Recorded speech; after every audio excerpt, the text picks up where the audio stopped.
Good evening. This is a special meeting of the Urbana City Council. It's Thursday, June 25th, 2020. I'd like to call this meeting to order. Will the clerk please call the roll? Ms. Wu? Yes. Mr. Jacobson? Here. Ms. Hersey? Mr. Brown? Here. Mr. Roberts? Here. Mr. Colebrook? Here. Mr. Miller? Here. Mayor Marlin? Here. Due to Governor Pritzker and the mayoral emergency COVID-19 orders, the Urbana City Council chambers will not be open to the public during this meeting. Council members will meet remotely using Zoom webinar. You can watch the meeting on streaming services or on Urbana Public Television or attend via Zoom. I'll be transferring the chair to Jared Miller in just a minute, but City Administrator Carol Mitten had a couple of comments to make before I do that. Thank you. I just wanted to make it clear as we progress through the evening that we will not be answering any questions about the specifics of the Aaliyah Lewis case. There's a pending criminal case. Everything in terms of video that can be released at this time has been released at this time, and all the other videos related to the incident have been flagged. And as the mayor had announced at our council meeting this week, we've hired Hillard Hines to do a third-party review. So for those reasons, we will not be answering specific questions about that case. Just wanted to put that out there up front. Thank you. Thank you, Carol. So with that, I will transfer the chair to Jared Miller to run this meeting. Thank you. Thanks, Diane. So we're going to do a quick little explainer for anyone who may not know why we're calling this meeting, and a little bit about how we're planning to go through the meeting this evening. Jared, before you do Yes. that, do you want to do a amendment? Sorry. Would you like to do something suspending the rules? Yeah, we can go for that. I'd ask for a motion to suspend council rules. I'll move that we suspend council rules for this meeting. I'll second that, please. All right, that's a movement by Mary Alice and a second from Dennis. Phyllis will need a roll call vote whenever you're ready.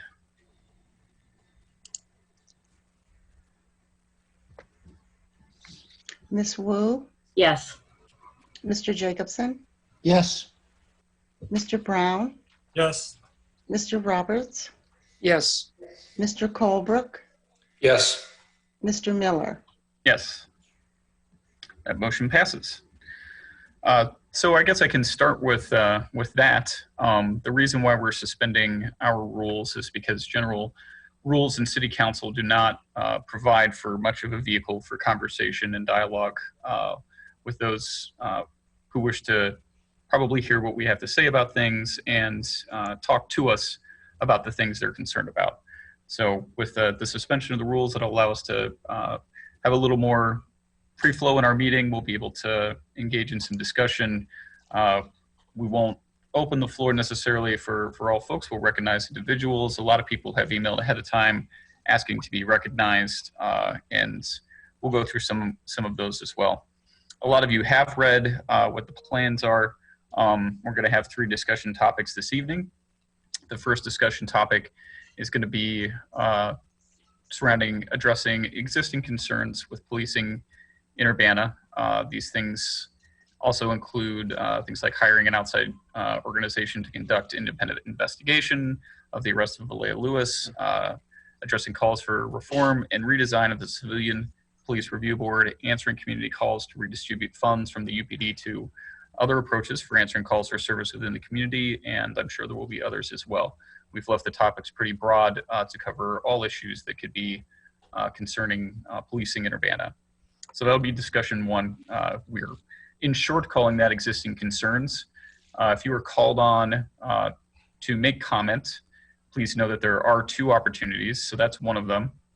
The second opportunity will be on what we're loosely calling future concerns or future plans, things that we should consider going forward, plans of action we can take, or anything that weren't covered in our existing concerns that have to do with UPD. So prior to the beginning of the first one, council members will have 2 minutes to make a brief statement to kind of set the floor for some of these concerns that have been brought to us over the past eight weeks, and lay a platform. And then we'll start recognizing folks, starting with groups and then moving to individuals.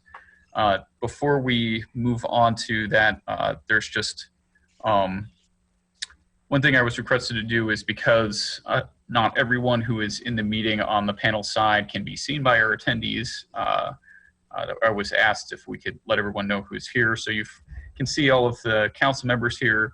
The others in the host are, of course, the Mayor, Diane Marlin, City Administrator Carol Mitten is here, City Clerk Phyllis Clark, and not seeing anybody else other than UPT. Oh, and Police Chief Brian Serafin is also in the meeting as well. So hopefully this will go as smoothly as we hope. And I really appreciate all the council members for getting behind this and wanting to help this. Again, this is a purpose is for dialogue. So we're hoping to be able to engage back and forth with folks during this meeting. We're gonna go ahead and start with statements from council, and we'll just go in order if that's all right. And we'll start with Mary Alice Wu. I don't know that everyone has prepared something, but if they have, now is your opportunity. All right. So should I go, Jared? Go ahead.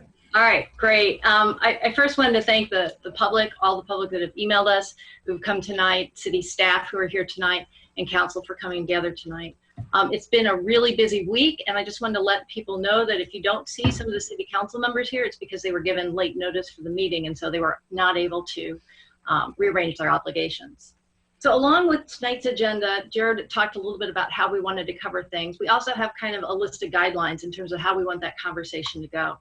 And I just wanted to kind of aim two things. The first one is we really aim to have a productive and a constructive and a civil conversation tonight. And in order for us to be able to hear as many people as possible, we're asking people not repeat questions. So hopefully we'll be able to answer it the first time. Beyond the housekeeping items, I wanted to convey a little bit of background about my thoughts for this meeting. So the first thing is I think that it's really important that we hear all different kinds of voices to move this conversation forward.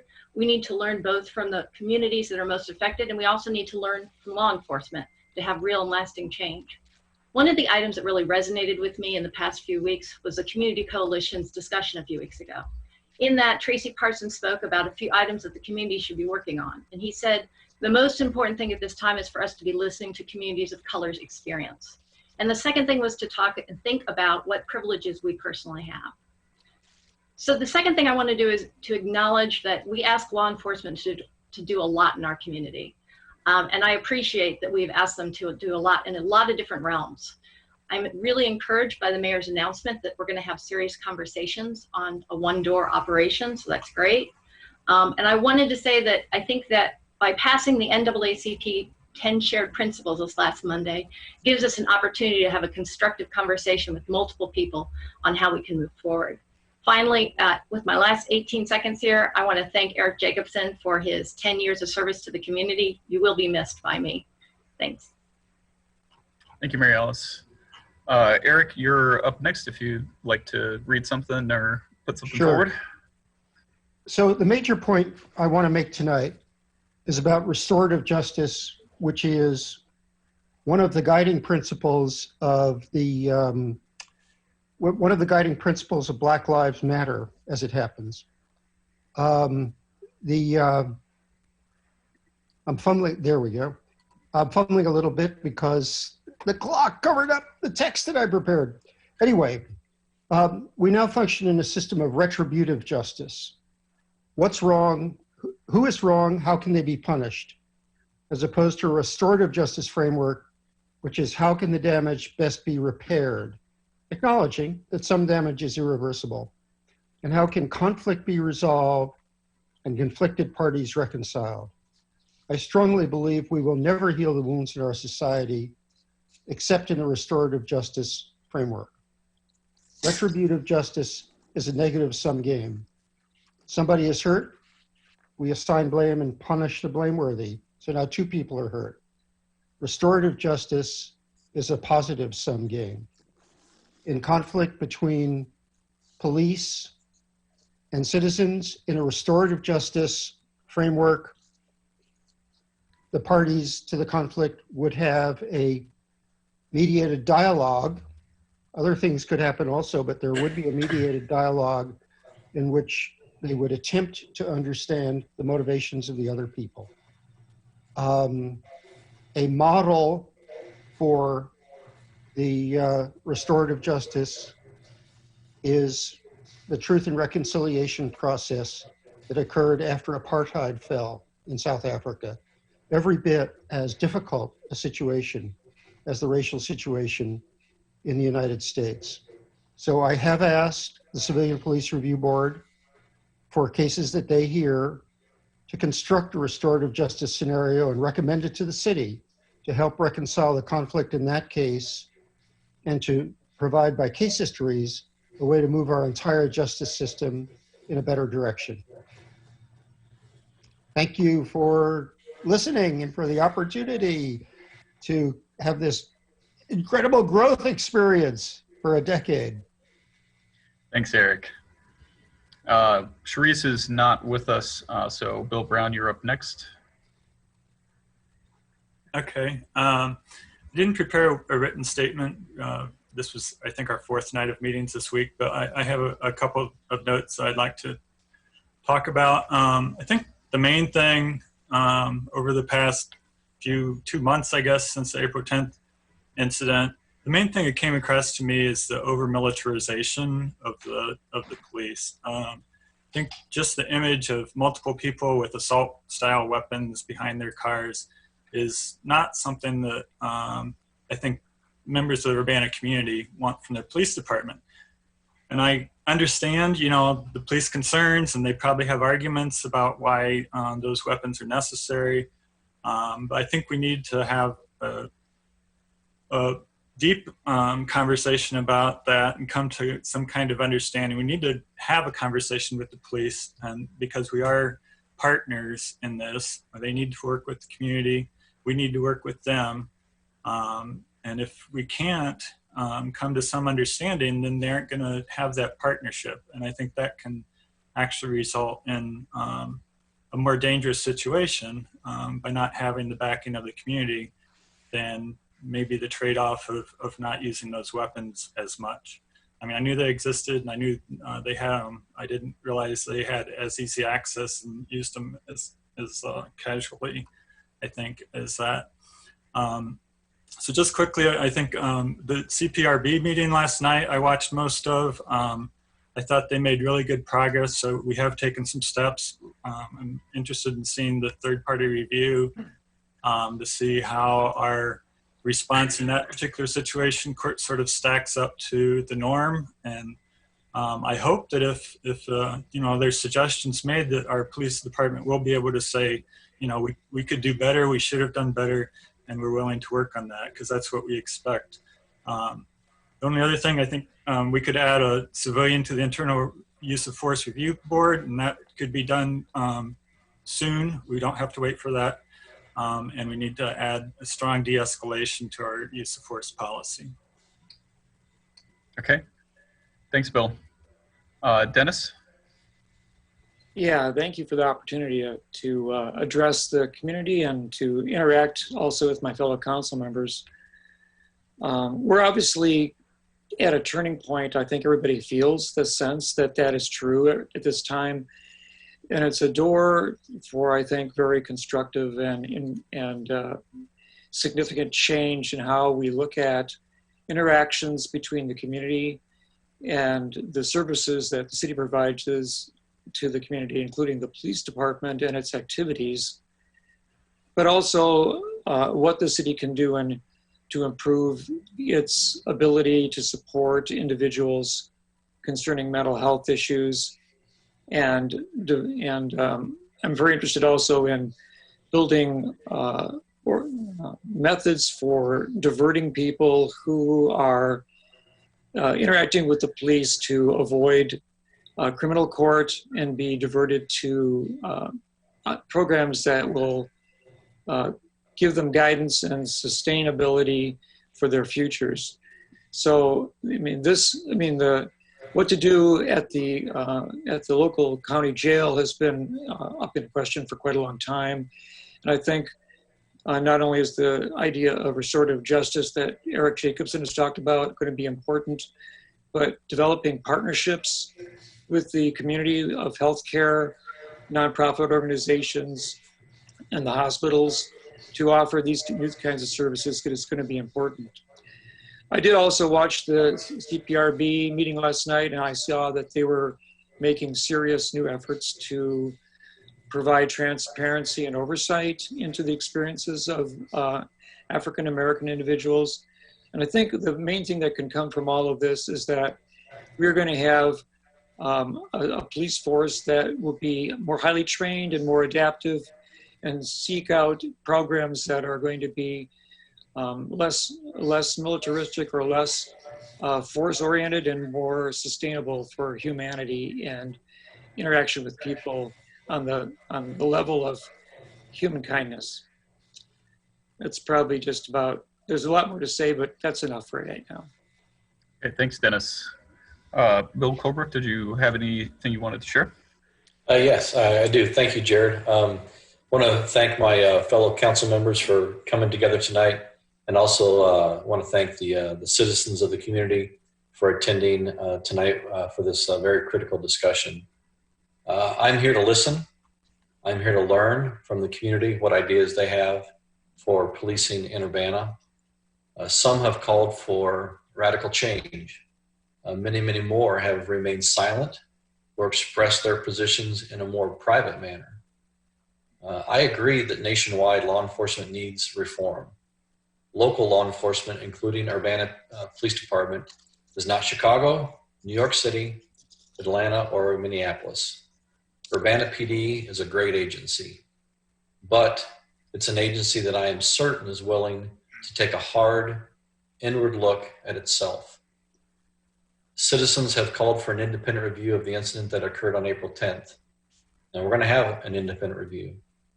I, along with others, will be eager to hear about their findings once they're completed.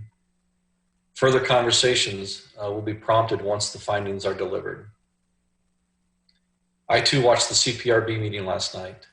The members of the CPRB meeting, they're revising their procedures and their role. And these are changes that have been demanded by the community. Lastly, I am eager to hear from our citizens and the fellow council members of how we can chart a path forward, and that will be in the best interest of all of our citizens of the community. Thanks. Thanks, Bill. Just for a quick notice, we move into our first discussion item. Mary Alice alluded, but I just want folks to be clear that we are giving priority certainly to folks who are in attendance tonight. All of the emails and statements that we have received, which we have received many, are definitely going to be entered into the public record. I think many of you know that those statements may or may not be read. We have, as I'm seeing right now, 102 folks in the audience who may wish to participate in some way, shape, or form. We apologize in advance if we run out of time this evening and we're not able to get anyone in. So that please understand we're on a limited time frame. We're going to start off with some groups and organizations who made it known ahead of time that they wish to speak.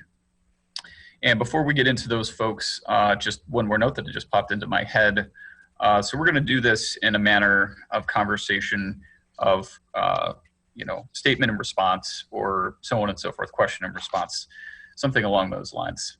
So if folks are recognized and they have a prepared statement, great. What we'll do after that is open the floor for council members to respond, briefly discuss, and if there isn't much more to go on that, then we'll move on to the next folks. But if people would like to ask questions, I would suggest that those who are in attendance don't ask 8 at once. Let's try to go, one at a time or 2 at a time, get some discussion about that, and then maybe move on. Mary Alice and I will be paying as close attention as we can to making sure we're being mindful of the time and that we're moving conversation along as much as we can. And I expect that everyone will respect and try to do the same so we can try and get as much conversation dialogue in as we can. So we're going to move into our first public input and discussion with existing concerns. I understand that there's a lot of people on the list, so I can't see if there's everyone here, but UPTV will attempt to find folks on the list and allow them to speak as they're recognized. And I'm going to call on 3 Urbana High School students to kick us off. Willem Allen, I'm sorry if I said your last name wrong, Noah Barkley, and Beal Font. If you can try and help me find those folks, Jason, get them recognized and allow them to unmute themselves. And I believe one of y'all is planning on sharing a screen. If you would let us know who that is, Jason can pop you over to co-host and you'll be able to share your screen with us as well. Okay. Thank you very much for letting us do this. We found this really interesting and want to share what we think about this whole thing. And I will be the one sharing the screen. So I'm not sure how it's gonna work now. Willem, I just promoted you to a panelist, and I'm making you a co-host now. And if you should be able to continue, and you should be able to share your screen, Willem. Okay. I think I see. Yep.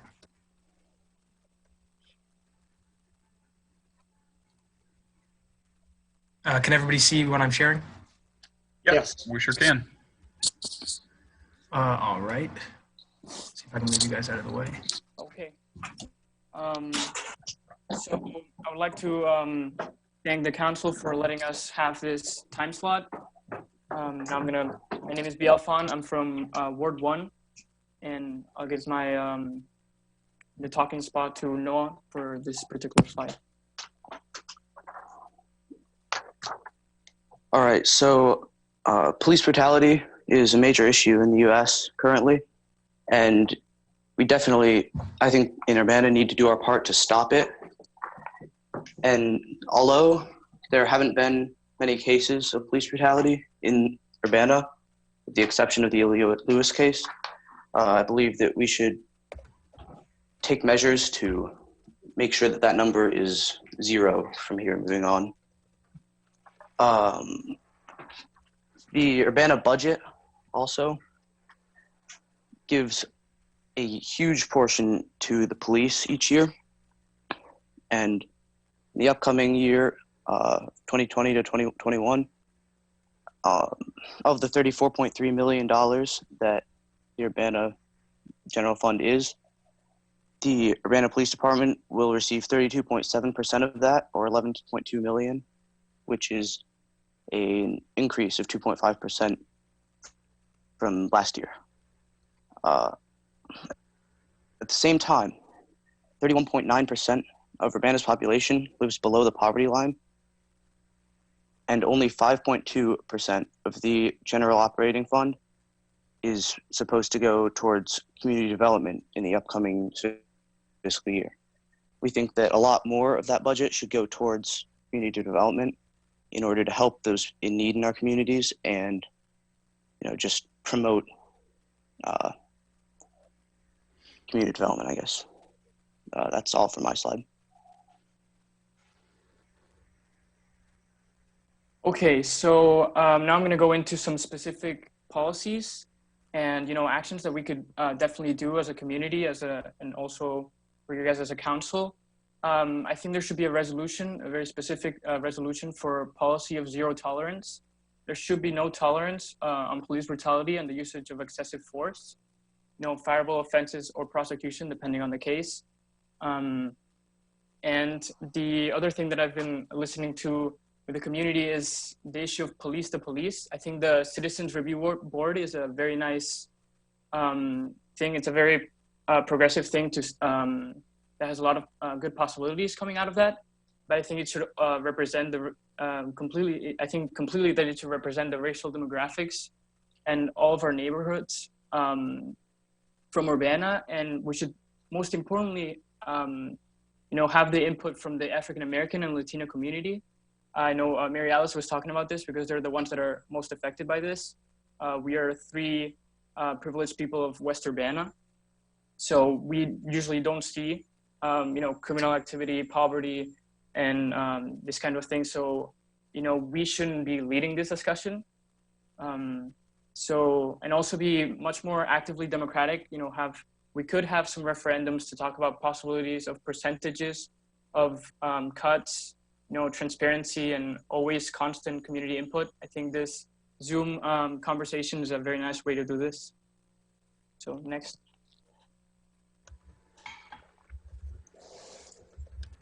Yes, so there's one way to do this, and I think a great way to start doing this is to see examples of police budget cuts or just how different communities are dealing with this issue of police brutality in other cities.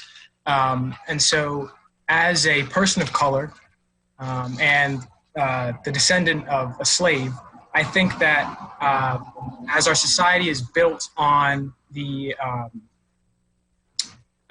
backs of African Americans, I think right now in 2020, this is the perfect time for people to start making these changes. And I think that the people of Urbana, when they see us take this step, will be very pleased, and this could start a large wave of change around our region, and we could be in the forefront of this movement. So one solution was rather extreme from Camden, New Jersey, where they actually completely disbanded their police force. Now, Camden, New Jersey has roughly double the amount of violent crimes as Urbana in 2019. And then we had 0 homicides, according to my sources, and they had, a lot more. But they still chose to completely disband. And the philosophy behind this was to create a truly regional force run by the county, and thus they had to directly respond to taxpayers and voters in the decisions they make. I think we could take this into account. However, it is rather extreme, and it is truly up to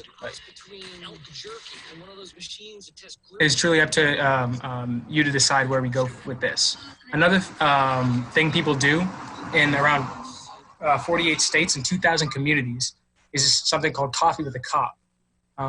This is a system that has been implemented in Champaign. However, I can't find any evidence that has been implemented in Urbana. So it has a goal of community outreach to increase citizen motivation to report crimes. I know that my family members, Caribbean Americans of color, do not feel comfortable calling the police when something happens to them. Although it should be your first response, they just don't feel comfortable because they feel as if they are being targeted every single day. So one way to solve this problem is through interaction with the community. I think cops should really get out there and experience the community that they're protecting. This can also make the job for cops safer, as if they understand who they can trust, it'll be a lot better for them, and in the end beneficial for everybody. Now, a less extreme example than the Camden situation that goes along with the budget cut idea is a 10% cut for the police budget in Milwaukee. This is on the table right now. It has not actually been implemented yet, but with this 10% cut, they plan to reallocate a lot of money to different parts of the community, and my classmate and peer, BL, will go over where we can reallocate these funds to later in the presentation.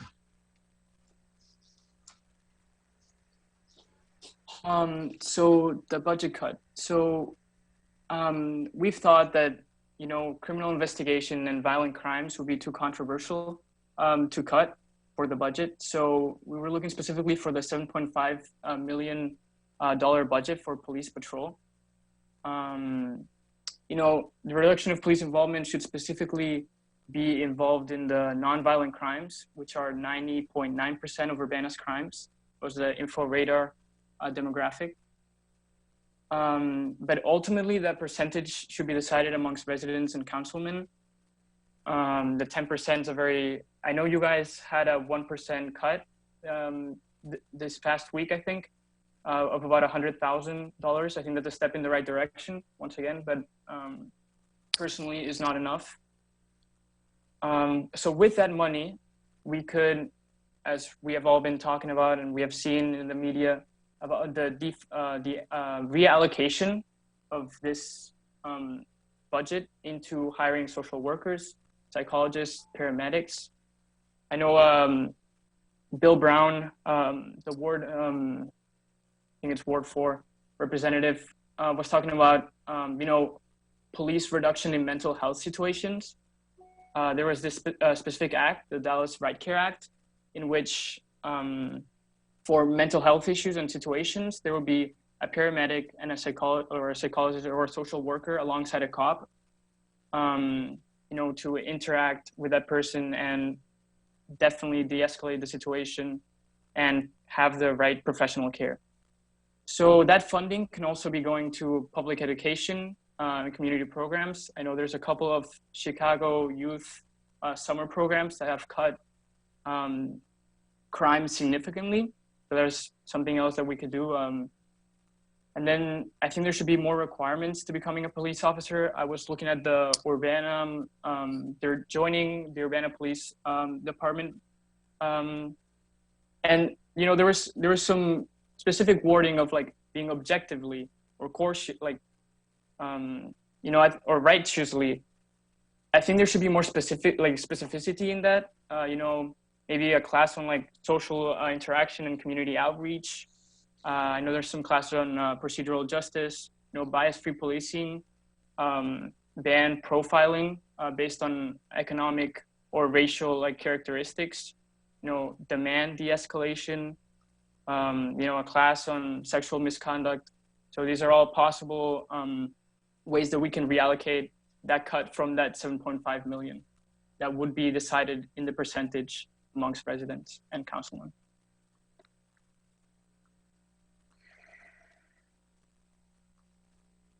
So this is another option. I know there was the 10 steps or the NAACP. So there's another one, the 8 Can Wait. I'm not sure of the stance right now, but these are definitely some great things to look at and ban. So I would like to thank the council for allowing us to speak. Very grateful to have, see the real local democratic action going on. But yeah, thank you so much. Thanks, Bill, William, and Noah. Stay on the line. Don't mute yourselves or go away. So I'm just going to quickly go over some of the topics that you guys brought up. We heard topics on our budget, zero tolerance on excessive use of force, CPRB members needing to reflect racial demographics, input from making sure we get input from those most affected by police, possible voting referendums, transparency issues, continued community input, community interaction with police, 7.5 million budget cut for police patrol, reducing police role in nonviolent crimes, alternative response mechanisms, funding community programs, stricter hiring policy, and police education. Sounds like those are the ones we heard. What we'll do is I will open responses from council, or if you have questions, council members, for our three presenters, go ahead and raise your hand and I'll call on you. Bill Colbrook, I see your hand going up first. Yeah, and once again, I think we're all kind of feeling our way through this forum because this really doesn't happen a lot.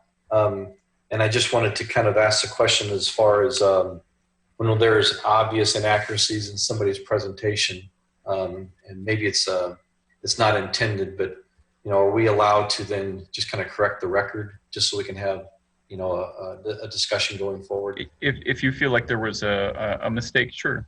Yeah. So I just want to address the Camden, New Jersey. So that's brought up a lot in discussion. It's my belief, it's my understanding that there was rampant corruption in Camden, New Jersey. So rampant that they needed to disband the entire department. That has nothing to do with Urbana PD.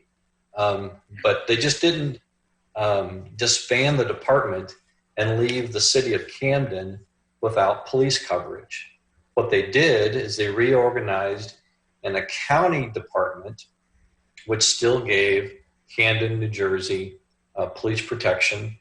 And there's a lot of studies, a lot of articles that you read that when they reorganized and rehired, they actually hired a whole bunch of police officers under the county envelope.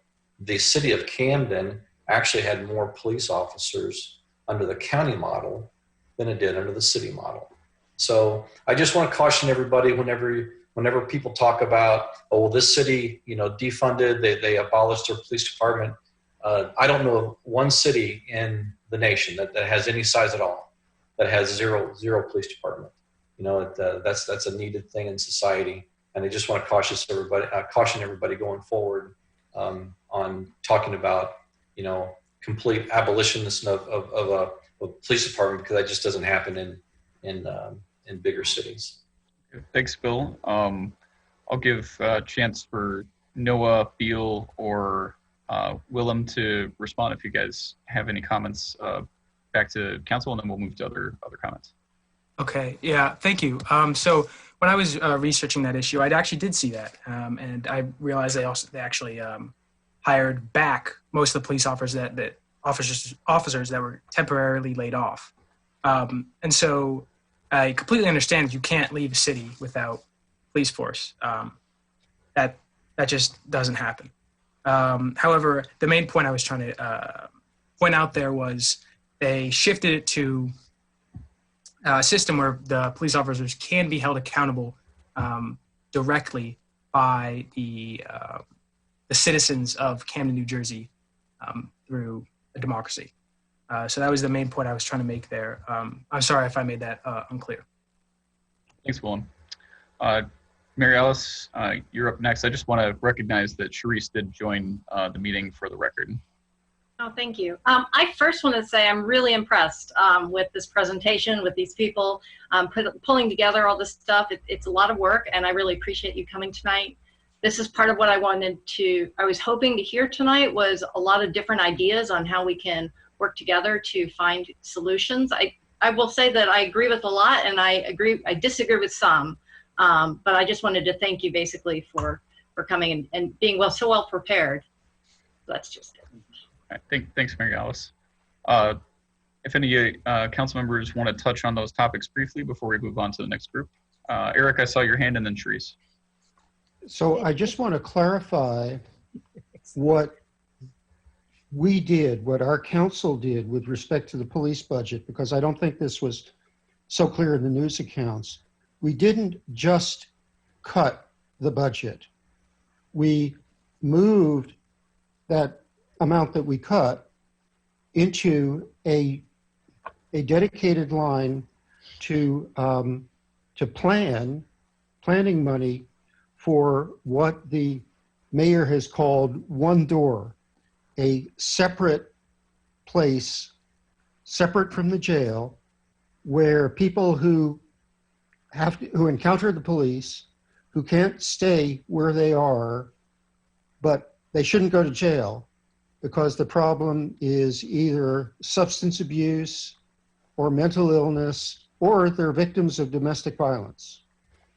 And the One Door is a facility to which they will be brought, which will have referrals and expertise to deal with those problems. So it's not a token. It is a start towards getting the police out of the social service and mental health business and letting them focus on the business of protection, of criminal protection. Thanks, Eric. Sharice, everyone did get a chance to say a statement. I just realized because you joined late, you did not. Did you have something that you wanted to say, or did you just want to respond to what was going on? Right now, I just want to respond because I'm gonna have to go and check on my mom. Okay. I just wanted to say I thought it was that there were some good ideas that these young men presented. I liked the coffee with the cop. I liked the also the more requirements regarding police officers getting to know, and I've talked to Brian about this, maybe walking a beat to get to know their community that they're policing. And I think that those are great ideas. And it wasn't 1% that was cut. Also, it was 2%. And Yes. and like Jacob, Eric was saying that you know, those monies will be, we're hoping to funnel those into something I imagine that would be connected with the city, because otherwise we're talking about dealing with a different entity, which is the public health area as far as mental health. I do agree. I think that even now, and this is something that I was discussing with someone about, how maybe police officers should also be more, maybe less evaluative and on some levels with nonviolent issues, and have to, for example, what happened in Atlanta recently, I felt very strongly if those police officers had just called the EMTs as soon as they saw the man behind the wheel of the car unconscious, because you don't know what's wrong with them. And they were not in, and all they need to do was just say, you know, we need EMTs here to check this guy out. And you could have easily found out if he was under the influence, or if he was in a diabetic coma, or if he'd had a stroke or heart attack or something sitting behind the wheel of the car. That could have been totally alleviated just by doing something as simple as that. So, but you young gentlemen did, I heard your proposal, your information, or your suggestions and your ideas, and I thought it was compelling. Thanks, Sharice, and thank you to Willem, Noah, and Beal for bringing that to us this evening. All right, we're gonna keep moving along here. It's 7:40. Could I comment? I'm sorry, Dennis. Quickly, really quick, if you may, I so know we we're can using keep up our going. time. You know, so there's been a discussion about coalescing community resources to address those who the police are interacting with, who have should be redirected not to the criminal area, but to mental health and psychological health and social health. And so the mayor is making a suggestion, and we've learned that she's already working with Carl Hospital and Rosencrantz and some of the other healthcare providers to form kind of a coalition for that. And I think that's an incredible first step. So I'd like to point this out. That service needs to have a home within the community. And right now we have a building in the downtown area that is being underutilized and might even be sold. And right now the Urbana Civic Center, it's not in the greatest condition. But if there was a coalition who was brought together to find funding to create a home for this kind of service, it's not apparently going to be in addition to the jail, the county jail, it's going to need a home. And we've got a building that might be converted into such a use, and it's only a block away from downtown, and it's next to the sheriff's department and the courthouse. So I'm just going to recommend that the city consider using that property as a base for operation. Cool. Thanks, Dennis. All right. The next group, I was told Naomi was going to come from Pain for Peace, but then I was told it may not have been her, and maybe someone else. If there is a representative from Pain Jared, for Peace. the mayor wants to say something. Oh, I'm sorry. I didn't see you, Diane. Just a quick response to Dennis. The group has already identified a home, and that information will be shared in the proposal. But I appreciate the suggestion. Sure. Cool. All right. I'm trying to go back to my attendees. If there was anyone from Pain to Peace and you wanted to raise your hands, Sarah, Megan, Minnie, Matt, Carol. I don't think any of you all were coming from that, and I know you guys have specific comments.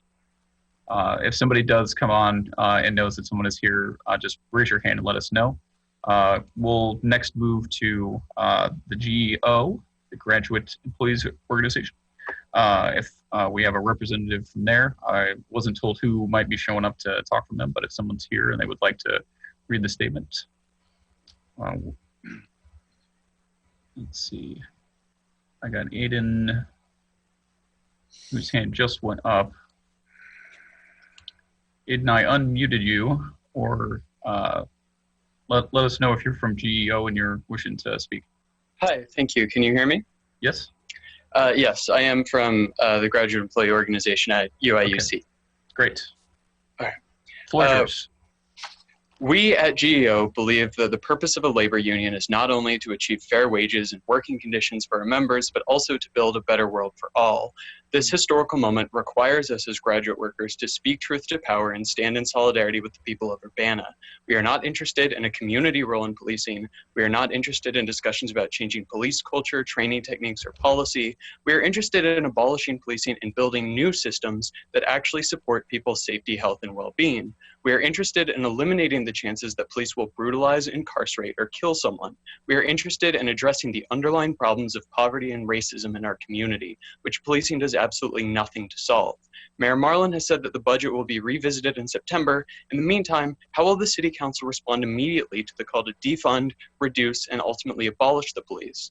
Rather than propose specific solutions about where we think the money should go, the GEO believes the city should put the power of decision-making for the budget directly in the hands of people most impacted by police violence and disinvestment.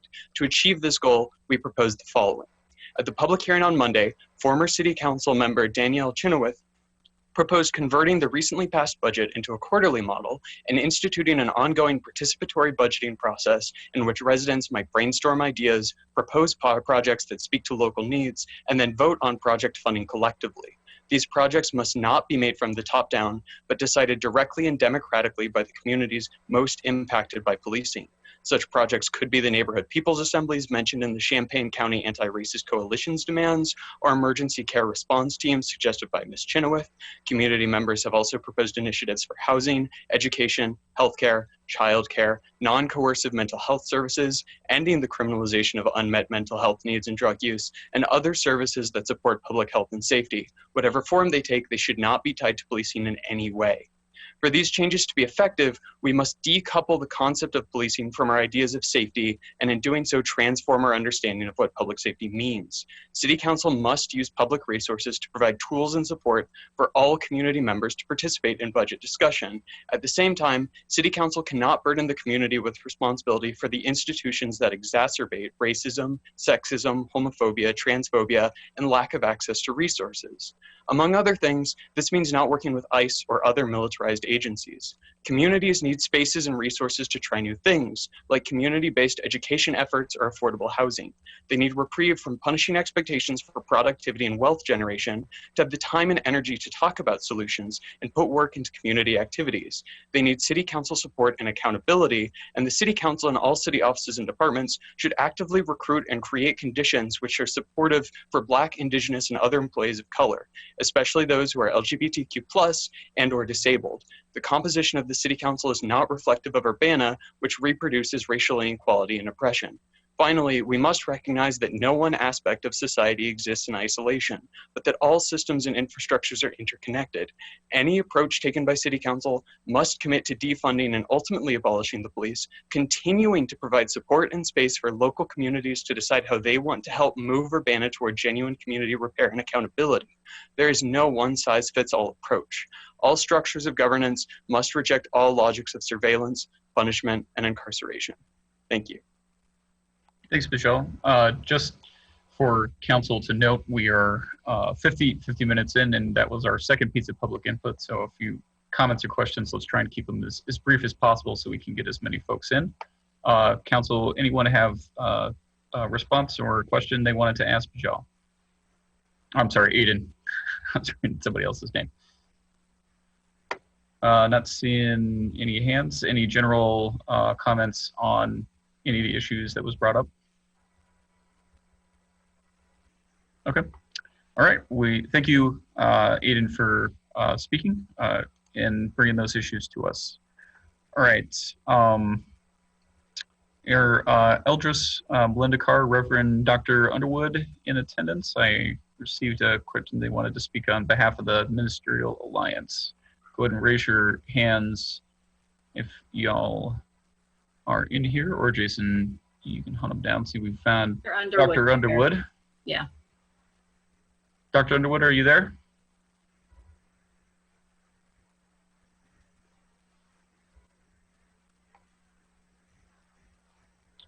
We'll give her a moment. Looking through my list for Melinda. Not seeing her. Dr. Underwood, you're unmuted if you want to go ahead and speak.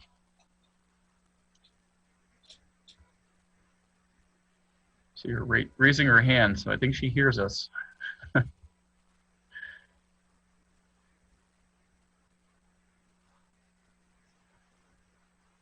Dr. Underwood, we can see you. If you can hear us, go ahead and unmute and go forward.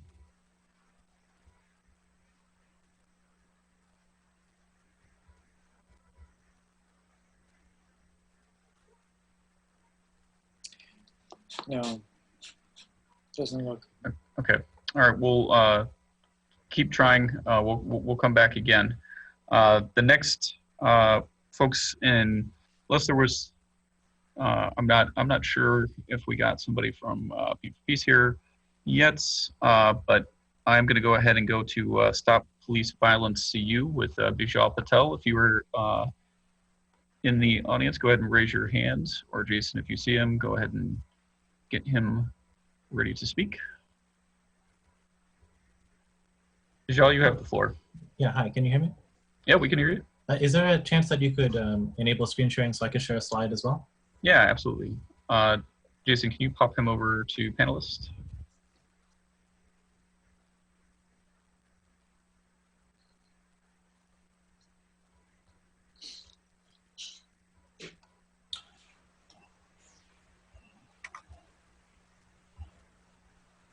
Okay, we are seeing what you got up there, Bijal.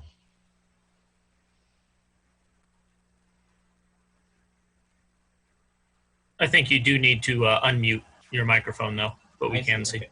There we go. Okay, so now you can see it, right? Yep, go ahead. Okay, great. So the slide is just a quick summary of the points I'm going to say. Okay, so I'll just read my prepared statement then. So hi, this is Bijal Patel, speaking on behalf of the group Stop Police Violence CU. So I'd like to discuss two very specific topics. So the first is to give our perspective on the Urbana Civilian Police Review Board, and to briefly discuss the list of urgent recommendations that we've put together and circulated as a petition. And then to give a very brief update on where we stand after the CPRB meeting yesterday afternoon. So before we start, I'd like to say that, yeah, this is just one specific aspect of a pretty large process, but it is a critical aspect. Basically, no matter what policing looks like after all these changes go in, oversight of police by civilians is going to be critical. And right now, the CPRB is the board which will handle any kind of, basically, any kind of complaint from the public. And this is our method of oversight, basically. Okay, so I want to share the work that we're doing so far as a starting point for other community members, and just try to draw attention, not just for the council, but also for the community members who are listening.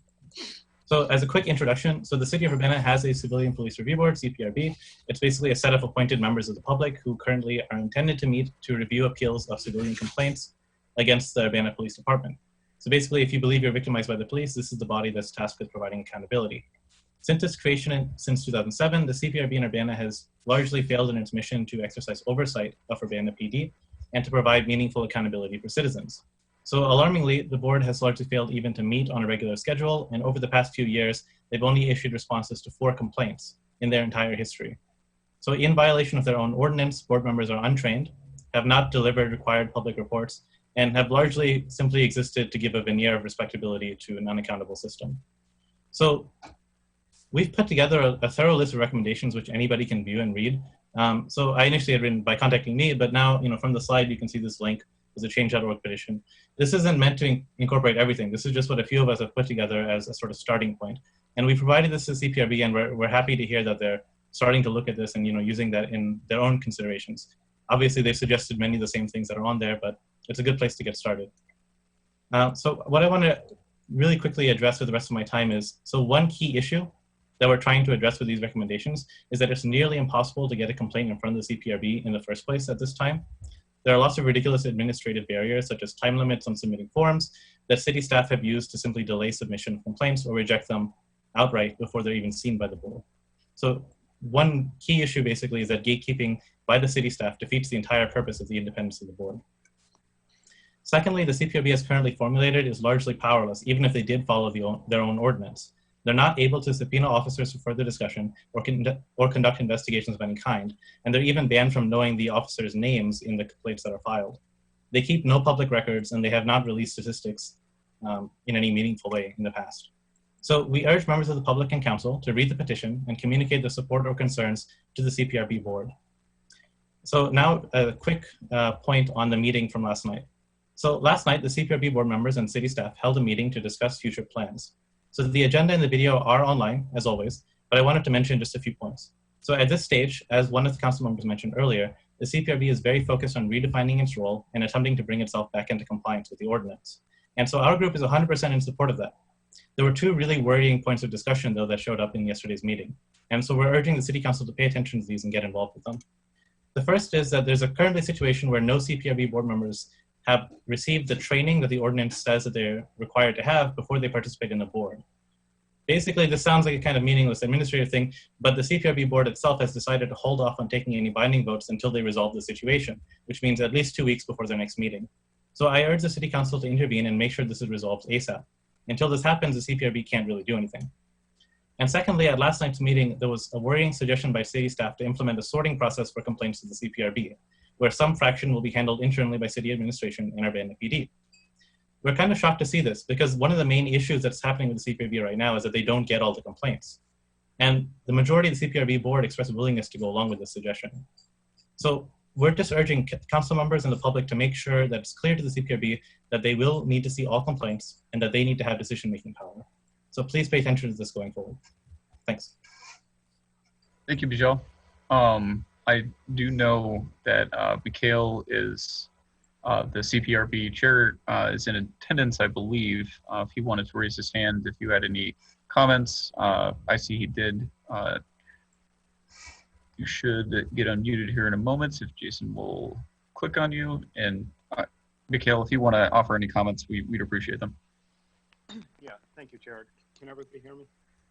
You're pretty quiet. I got an earphone in so I can hear you, but I don't know if others can. Now? There you go. Okay. Okay. Thank you. Thank you to Bijal for those comments for the petition and the group. Yeah, we are doing what we're trying to get ourselves back into compliance. I think that's accurate. I think I don't want to contest sort of the essence of that presentation because I think the essence of it is probably right on target. But there's some minor points that I think probably are worth correcting. We have for the 4 years that I've been on the board, we have served as an appeals board. So the only complaints that we have seen, apart from, well, the only complaints we've seen are those that have been where the complainant has submitted an appeal. So we are moving toward and we have already changed that so that a subcommittee of us will be looking at every single complaint that comes into the system. And I've been working with city staff to make sure that every complaint, no matter what it is, if it's that the law enforcement officer failed to come to a full stop at a stop sign, and we literally have complaints of that nature. At the moment, we will be looking at that, not as a full board, for the moment as a subcommittee, and then with the idea that if there's something that the subcommittee sees that is of concern, they'll flag it and we'll review it as a full board the way that we have previously been reviewing appeals. So, we're looking at that. We're expanding our oversight, not contracting it. But while we're expanding it, it makes sense to us. And we're still in the process of gathering public input. We're still in the process of, we haven't had a full discussion, but we're prepared to consider that some complaints are, sorry, I just got distracted by my dog who's not where he should be. That there are some complaints like a rolling stop, like a speeding violation that are important and that we want some, it's good to have those complaints. It's good to get a response to those complaints. And it's good for the CPRB to provide oversight over, how many of those complaints are happening, how are they responded to, what's happening. But it may not be something that even 3 people of the board need to be looking closely at, so that we can be looking more closely at any kind of use of force, at any kind of taser deployment, obviously an example of use of force, but the sorts of things that I think community members are generally much more concerned about. And if that's not something that, if the public wants us to have, oversight over these more minor complaints as well, then, I think we're certainly open to it. It just made sense for us to, given that we're expanding our oversight role, it made sense to us to say, well, how, what sorts of things do we want to look at? Are there some things that we don't, at least as they initially come through the system? Okay, thanks, Mikhail. Vijay, did you want to respond and comment? Yes, I think I'll just give a very quick response. So, sure. Dr. Levinsky, I definitely think is doing or trying to do the right thing, and I appreciate his response here. So one thing I just want to say is, so I won't get into the very specific things about the organizational charts and things. Those I think we should discuss outside of this conversation, and I'll definitely follow up with you. But something just to point out is, so the chair is a very reasonable guy. Please, everybody who's interested and who's watching, feel free to reach out to him. The main thing I'm trying to get across right now is just, we need to make sure that everybody still pays attention, and especially the council needs to make sure that they have an active role as this is developing. And so I appreciate Dr. Blinsky's comments, and definitely I'll follow up with you on this before your next meeting. Thanks, Vijay. Any quick comments or questions from council members? Eric? So I did submit a written set of points to the CPRB meeting. I wasn't able to attend it, but I'll just recapitulate. And some of them I think there's going to be universal agreement on. I think that the CPRB should review all complaints. The complainant should not have to appeal. I think CPRB should actually review all uses of force in taser deployment and other uses of force, whether or not there's a complaint. I think it's important to get a broad view of all of those. And I would like the CPRB to take on an additional task for each complaint to construct a restorative justice scenario for reconciling the conflicts that led to the complaint, and urge that scenario be implemented. I think that could be very important in beginning to heal the wounds that we're trying to heal. Thanks, Eric. Quick other comments? Bill Colbrook. Yeah, Councilman Jacobson, could you just expand a little bit on that last point? So you said, so you want a restorative justice lens to be used on each complaint. Could you just give an example? Sure. There's a complaint that a police officer was behaved improperly, and this could range from being simply rude to actually using to being unnecessarily aggressive and physical. In addition to judging the validity of the complaint, there would be ultimately a mediated conversation between the complainant and the officer, in which each one would try to explain the perspective that they came to that encounter with. Because what is often happening here is that the police officer has one perspective and the complainant has a totally different perspective. Here's the most dramatic example. The police officer suspects that the complainant is armed. That suspicion turns out not to be true. The complainant knew that he or she was not armed.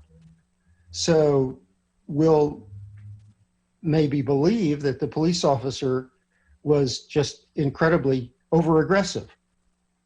The police officer in this case has a very different perspective. The loop should be closed so that at least they may not become reconciled. They may not come out of it being buddies, but they will at least have learned something about the perspective of the other party. And who would you propose being the mediator? Somebody from the CPRB? I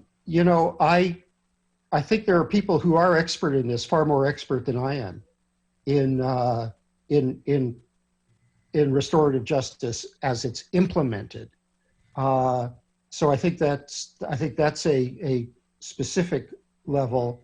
That's a level of specificity that I would have to sort of defer to somebody who might be a better authority on that, although I would be happy to research that and try to understand it in more detail than I do right now. Thanks, Eric. Thanks, Bill. All right, we're going to keep moving along unless anybody else has a real quick comment. All right, not seeing any. All right, so let's go ahead and jump back to the Ministerial Alliance. I'm going to get Melinda Carr. You should be unmuted, Eldris, Melinda Carr, and I will also have to unmute Dr. Underwood. Go ahead if you can, if you want. Good evening. Can you hear me? We can. Okay. Thank you. Good evening. First, just wanted to thank the council members who requested the special meeting, Jared Miller, Mary Alice Wu, and Dennis Roberts, and allowing the community to give input on this very important topic that has been going on for a little while. And just wanted to, as part of the Ministerial Alliance, so I'm the Vice President, Eldris Melinda Carr, and sorry you can't see me. Tried to get on, but wasn't able to access my phone. But just wanted to reiterate that the Ministerial Alliance are concerned about the things that are happening, and the letter that we had submitted on June 8th was read by the mayor. I will try to go through some of the things because I want to give time for other people who may have issues as well. We want to make sure that people understand that the Ministerial Alliance is Black and white ministers, and some people refer to us as the Black Ministerial Alliance, but it's the Ministerial Alliance. We have Black and white ministers as part of the ministry organization, pastors, elders, ministers, evangelists, and other clergy. And we want to be able to acknowledge all the ones in the community who have come forward, because we are at this point because people have come forward and been very courageous to bring things to the council, individuals, organizations, and not only now, it's been happening for a while. We have people like, for example, Doral Cruz, and he shares some information. We like to be able to bring some information later after this meeting because it's kind of short notice, but some of the things that have been shared with us, data and information and details about proposals. So we would like to reserve the right to be able to bring information after this particular meeting. And it's going to take collaboration from all the different individuals and groups. And I know you have a lot thrown at you, council members, for trying to do what is right. I just wanted to say, today, if you give me a minute, I was looking at the news, and then I saw that there's a bear on the loose. And the bear, the black bear, has more rights than the individual. When you think about, they're protected by law. They cannot be hunted, killed, or harassed unless there's imminent danger, a threat to safety. And a bear has more rights, and that shouldn't be. So I just looked at that, and that really struck me, and I wanted to say that before I kind of looked at our letter, so if we can think about, we do need police for the protection and to serve people, to take care of people. We need to get back to that concept so that people are not fearful. And people, the trust has been broken.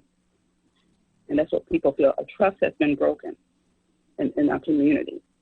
Aaliyah Lewis was captured not only by police body camera, but social media. Someone stepped out and showed us a different point of view, just like the George Floyd video. But there are others who were not captured on video that we don't know about.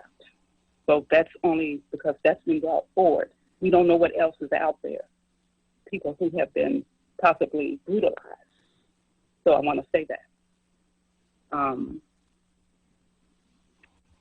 Some of the things in the letter that we submitted, we said a public outcry is heard. We can keep continuing our commitment to advocate against racial injustice, or we can say white supremacy. We read that throughout in the past several weeks.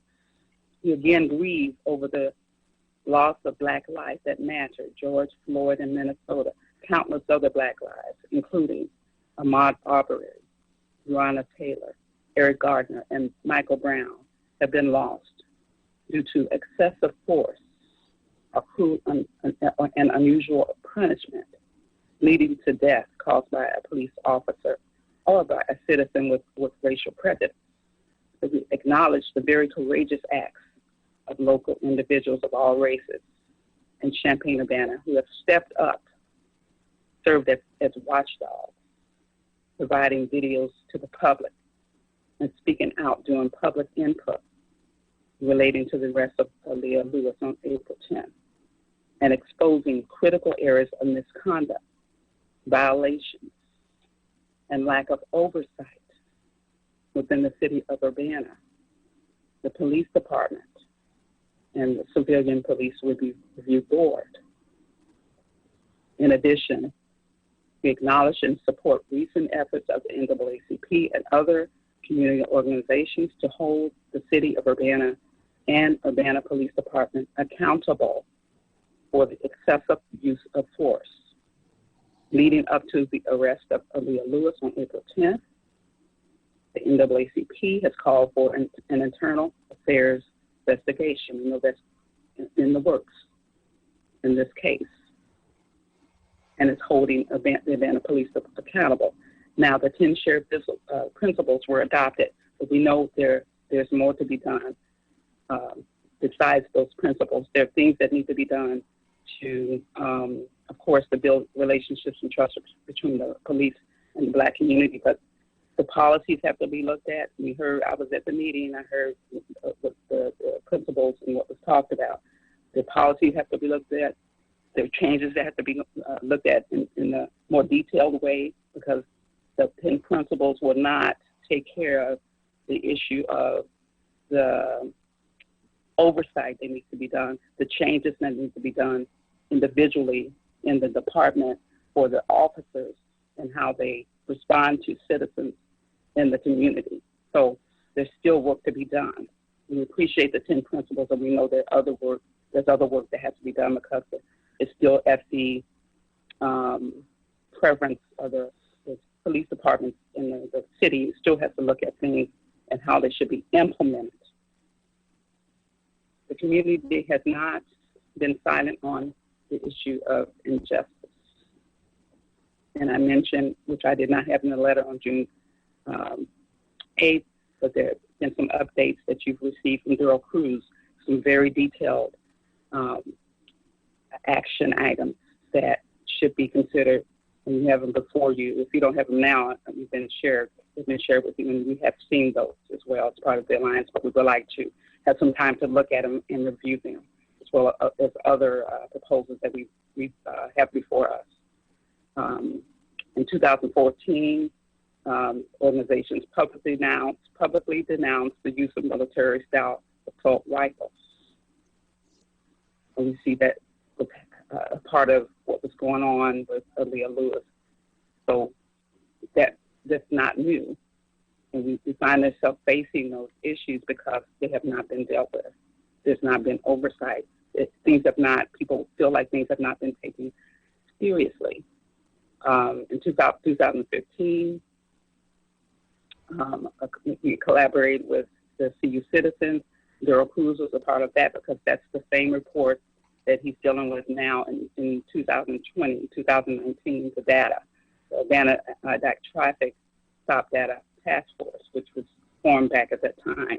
But we're still looking at some of the same issues that need to be reviewed, and we need to take.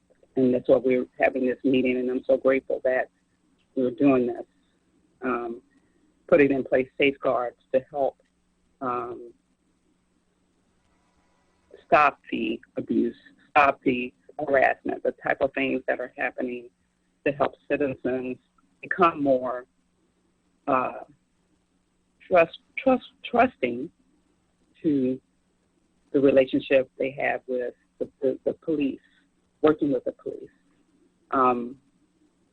When all police officers, we need to identify a criteria for determining when police officers are abusing their authority against citizens, the rights of citizens, unlawful search, seizure, or harassment by police officers, putting in place safeguards to make the process more transparent, to avoid the fear of reprisal when filing complaints, and recognizing the code of silence that exists within police departments among police officers, and putting in place, and we say in here, the democratically elected, not appointed police board. Why? Because sometimes the boards become co-opted when they've been there for a while. If they're appointed, sometimes they're appointed with a motive, and they may not be able to act objectively or hold the official accountable because they become a rubber stamp. We don't want rubber stamps. We want people who are very courageous and able to hold whoever it is accountable. If not, they should not be there. The board should have authority to review all cases, not just upon appeal, and with subpoena power. I attended most of the meeting last night for the review board, and Champaign has subpoena power. Next door, our sister city, they have subpoena power. So I think that should be looked at. If this board is really going to be a serious board and do what we envision as a community for it to do, is hold those who are misusing or causing harassment or causing abuse for the citizens. If they're not doing their job appropriately, I just say that, then they should be reviewed. They should be looked at. There should be a way to know, this review board should be able to know a way to track. There should be a way to track.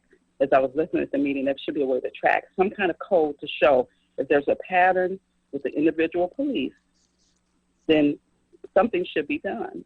It shouldn't be repeated over and over again. Each individual Ms. Carr, I'm sorry. My job is kind of to keep track of time going on here. I was wondering if you'd be able to share just some final thoughts. I'm sorry, we have like an hour and a half already into the meeting, so I just want to make sure everybody has a chance. Okay. So do you have any final thoughts that you can share? Okay, some final thoughts. I'll share those. Thank and you. So, thank you. To make sure that citizens are able to come forward with any complaints, and they feel there's no fear of doing that, that there's an open process. And there's one thing I wanted to mention about the voluntary mediation. What does that actually mean? That's on the form. What does that mean when a citizen is doing that? So there's some things that we need to define so that a citizen understands what they're doing and to that process. So I'll say that, and I'll leave it for someone else. Okay, thank you, Eldris. Any quick comments or questions from council for the Eldris? Okay, not seeing anybody raising their hands, so we're gonna hop on to my last group, and then we're gonna start going to some folks who are in the meeting with hands raised. Briefly before we pop into our last topic, and these topics are relative, so if you have questions or concerns, they probably are justified at both, but we'll go ahead and move on after this last group and some individuals. It's Justice for Alea, Danielle Chenoweth, if you are in the room.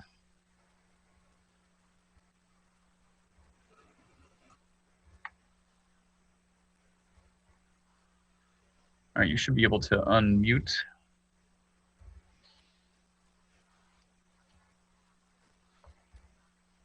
Hello, can you hear me? We can. This is the wrong Danielle.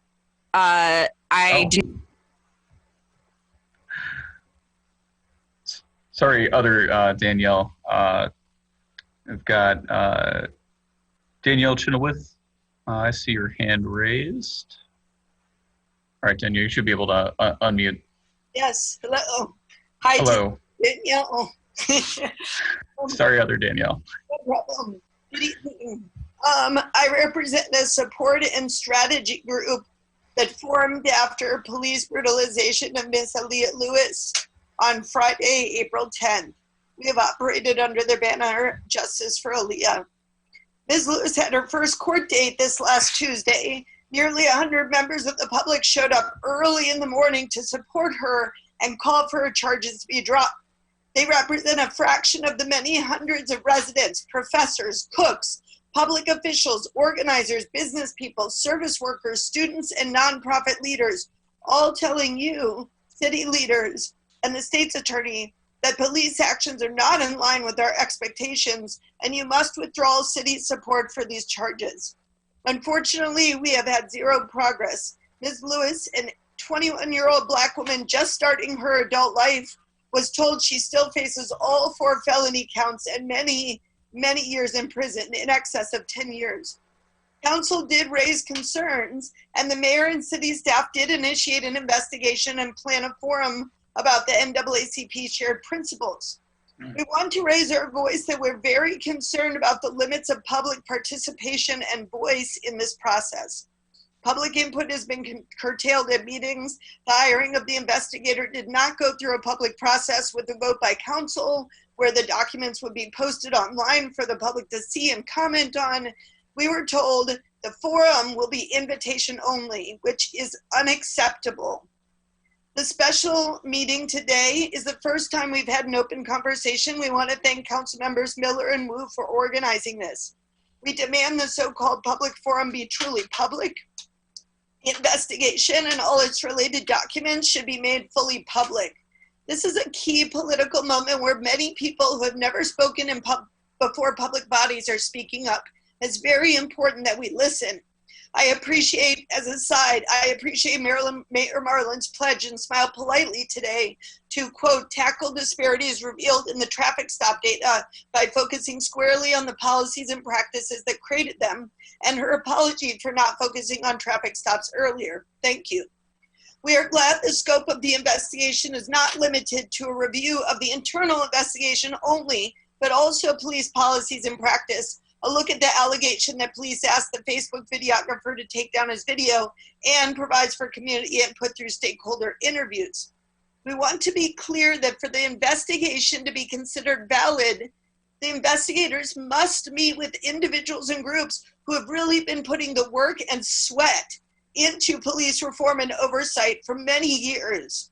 This includes representatives from CU Citizens for Peace and Justice, including Gerald Cruz, whose name was mentioned, Martel Miller, the Ammonses, HV Neighborhood Transformations, Pain to Peace, our young people, Champaign County Anti-Racist Coalition, which is a new coalition, CU Showing Up for Racial Justice, the Graduate Employees Organization, First Followers, NAACP, Stop Police Violence CU, and me with the videographers and our group. They must review public input regarding the arrest since April 17th, and they must watch the tape of April 27th, not just read the report. We insist that they must watch that council meeting. They should review the history of racial profiling data in Urbana. Gerald Cruz has summarized it well. That work is done. We should have access to all, they should have access to all the original CPRB complaints. Lastly, we want the council to understand the political moment we are in. The police structure as we have inherited it is not working. This is made obvious to us when Chief Serafin showed us nearly an hour of footage of a young woman being punched, hit in the ribs with a knee, a rifle pressed into her back, told to act like a lady, arms already handcuffed, hyperextended, forced into a police car, shackled and spit hooded. And then we were told, all good here. That calls into question his judgment, the judgment of the CAO sitting next to him, the police policies as a whole.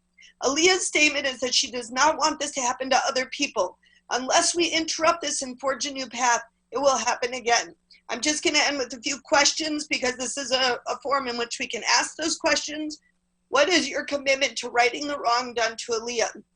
What will you do to address use of force and police policies that claim, quote, no wrongdoing? Will the council pledge to modernize the CPRB ordinance to give it the powers it needs to be a true tool of police accountability? Will you claim your legislative role and not leave it up to the administrators to gatekeep and render the CPRB useless? We're very concerned about the meeting last night and the tendency towards that.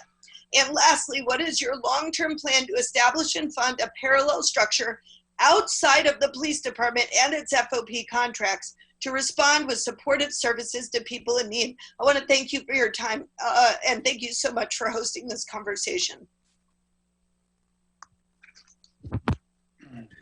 Thanks, Danielle. Did any council members want to briefly comment or ask questions?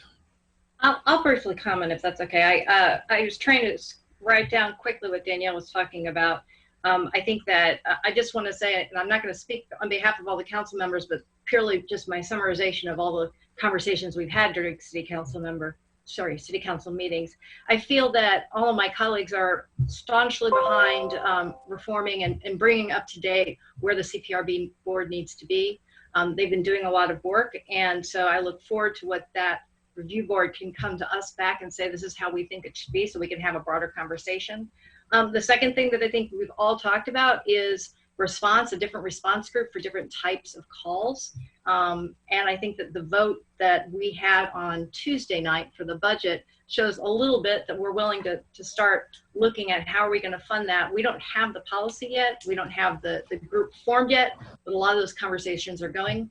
And I personally am really strongly in favor of this model. So I just wanted to bring up those two things. Thanks, Mary Alice. Danielle, did you want to respond at all of those comments briefly? I'm in the one door has actually been in progress for a long time, and it is within the police structure. It is a first step that is not new, although we are starting to launch it. And there's been a lot of work with that. I just want to be clear that our position is that it's really important to think about a parallel structure outside of the police department and to think about the flexibility that you get from that and really ask yourself the question, when do you want someone with an assault rifle to show up? When is that appropriate? And think of all the times that we don't want that, and think about and someone with a gun. How can we develop different response structures so that people feel safe in calling those response structures and can get support from it? Thank you so much. Thanks, Danielle. Any other quick comments from council for Danielle or just questions for each other? Dennis, go ahead. Yeah, I really appreciate your interest, Danielle. You've always been a really strong voice for social justice in the community, and we appreciate your work as the township supervisor as well, because a lot of the, ultimately, probably a lot of the funding that's going to be initiating some of the programs that we seek to change will probably be coming through the township budget as well for supervision and distribution. And yes, the independent review is going to be wider. It's not going to be really narrow. It's going to have a rather wide scope, and I think it's going to be very satisfactory to find out not only about particular experience that was recorded by video cameras, but also generally how our policies stack up compared to national goals and some of the new trends of understanding police work. So I would say bear with us. We have to create some new and original pathways, and we can't just spring them up, in 3 weeks or something like that, but we're going to be working on it. Thanks, Dennis. I'll offer just one brief CPRB comment that I wanted to say to Mikhail while you're here listening. Mikhail and all others who are considered on this, I would strongly and vehemently recommend that you guys ask for an opportunity to give a presentation on the current status to the council when we're, so many of us are watching meetings. We're certainly not allowed to attend or offer comments while you guys are discussing things. But if you were able to come with the vice chair and yourself to council and give us a presentation, we'd be able to talk to you about some of our ideas in further detail. And it's possible we may have another special city council meeting just for the topic because it is complex and a lot of issues to discuss. So that was my last one. And I think we are through the rest of our groups, and we're going to go to selecting a couple of folks before we move on to future ideas or future actions on existing concerns. So again, we're going to If I yes. interrupt for just a second, I'm Yes, just Mary keeping Alice. track of time. So it's 8:34, and I am in full support of letting some individuals talk. But I just want individuals to know that I'm going to start trying to keep track of time. I'm not trying to cut off anybody, but just want them to be aware. And folks will have the chance in the next topic to discuss as well. So this is existing concerns. We're trying to do future actions, future suggestions in the next topic. So if you would prefer to speak in one or the other when you're called, just make that known if you'd like to address an existing concern or if you're liking to go to future topics. All right, so first up, I've got Megan. I'm showing on my screen, and you should be able to unmute yourself now. Carol Spindell was going to make a statement for the ACLU. Oh, okay. Megan, if you want to hold for just a moment, we'll let Carol go ahead and go for ACLU. Carol, you should be able to unmute yourself. Okay, can you hear me? Yes, we can. Okay, perfect. Thank you so much. The Champaign County ACLU is an organization of nearly 2,000 member households, and we strongly support structural police reform in Urbana. And we're pleased to be part of this local dialogue and the larger statewide one to reimagine public safety to make it more effective and more equitable. We can start by asking which rules we want our police to enforce. Transparency is essential. We commend the mayor and council for the independent investigation and the steps they have taken to make it easier for community members to file complaints. But we urge also an accessible and transparent process for the public to access the complaint records of every officer. The Civilian Police Review Board should be strengthened, and it could serve as an important conduit for communication between the public and the police. But ultimately, it is the responsibility of the elected mayor and council to hold the police accountable.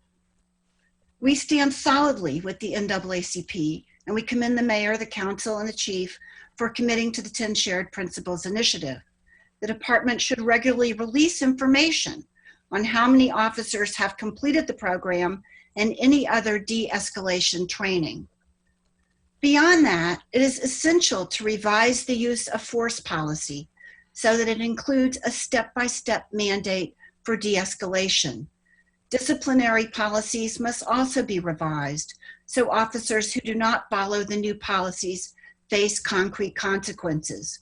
We urge Urbana to be the model community it can be and take out the ambiguous union language that makes it difficult to discipline officers who have not acted professionally.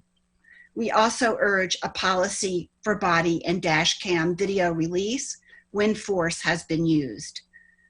We continue to urge the elimination of military hardware, and we feel that accountability is the only way to have pervasive, sustainable change. Finally, we want to say in a democracy, to be harassed, intimidated, or humiliated, even in small ways, by your own public safety police officers is a terrible betrayal of the constitutional contract between the people and the police. To treat Black and brown people as suspects and white people as innocents who deserve protection undermines our democracy. It has to end now in Urbana. The police chief must change the culture. The chief must hold officers accountable. Our elected representatives, the mayor and council, must hold the chief accountable for policing that is equitable and effective for our city and our time. And finally, the voters must hold the mayor and council accountable. Thank you so much. Thank you, Carol. Any quick comments for Carol? Go ahead, Bill Brown. Yeah, Carol, I know ACLU and other groups too have urged us to release body cam footage when there's been use of force. And there's also concern about the way the body cam footage was used at our council meeting on I think April 20 something, when we had the presentation from the police on that. And there was concern that that violates constitutional rights. I know when officers record body camera footage, they are supposed to turn it off at certain times, or it wouldn't be released if it's within someone's home or something like that. Have you had indication to look into that at all as far as violation of constitutional rights and when it comes to police body cam footage? Well, it's a complicated topic, and the video release policy, there are some exceptions in it. I did look at the one for New Orleans, and I did look at the one for Chicago, and there are some exceptions written into it when you don't or cannot release it because of certain pending judicial things or certain things. I couldn't cite them all now, but there are some exceptions. It's not true that all video cam footage can be released. We did pass the presentation by our legal staff at the ACLU of Illinois. And while we found the presentation problematic in many ways, it was not illegal in any way. Interesting. Okay, thanks. I guess that's something we'll just have to find our way through. Carol, would you have access to that conversation with them where they reviewed it and advised that and be able to follow up with us on why they believe it wasn't in violation? I might be able to get them to give specifics on that. I don't know. Basically, the legal staff looks at things and they look to see if there's anything actionable that falls within ACLU sort of action priorities, and they didn't. Okay. Well, we'd be interested to hear the perspective if it's available at all. Okay, we're always interested in more dialogue, and we really appreciate, the possibility to participate and continue this conversation. Thanks, Carol. All right. Any other quick comments or questions for Carol? Okay, we'll recognize just a couple more folks before we move. Megan, you are next in line, and you should be able to unmute yourself.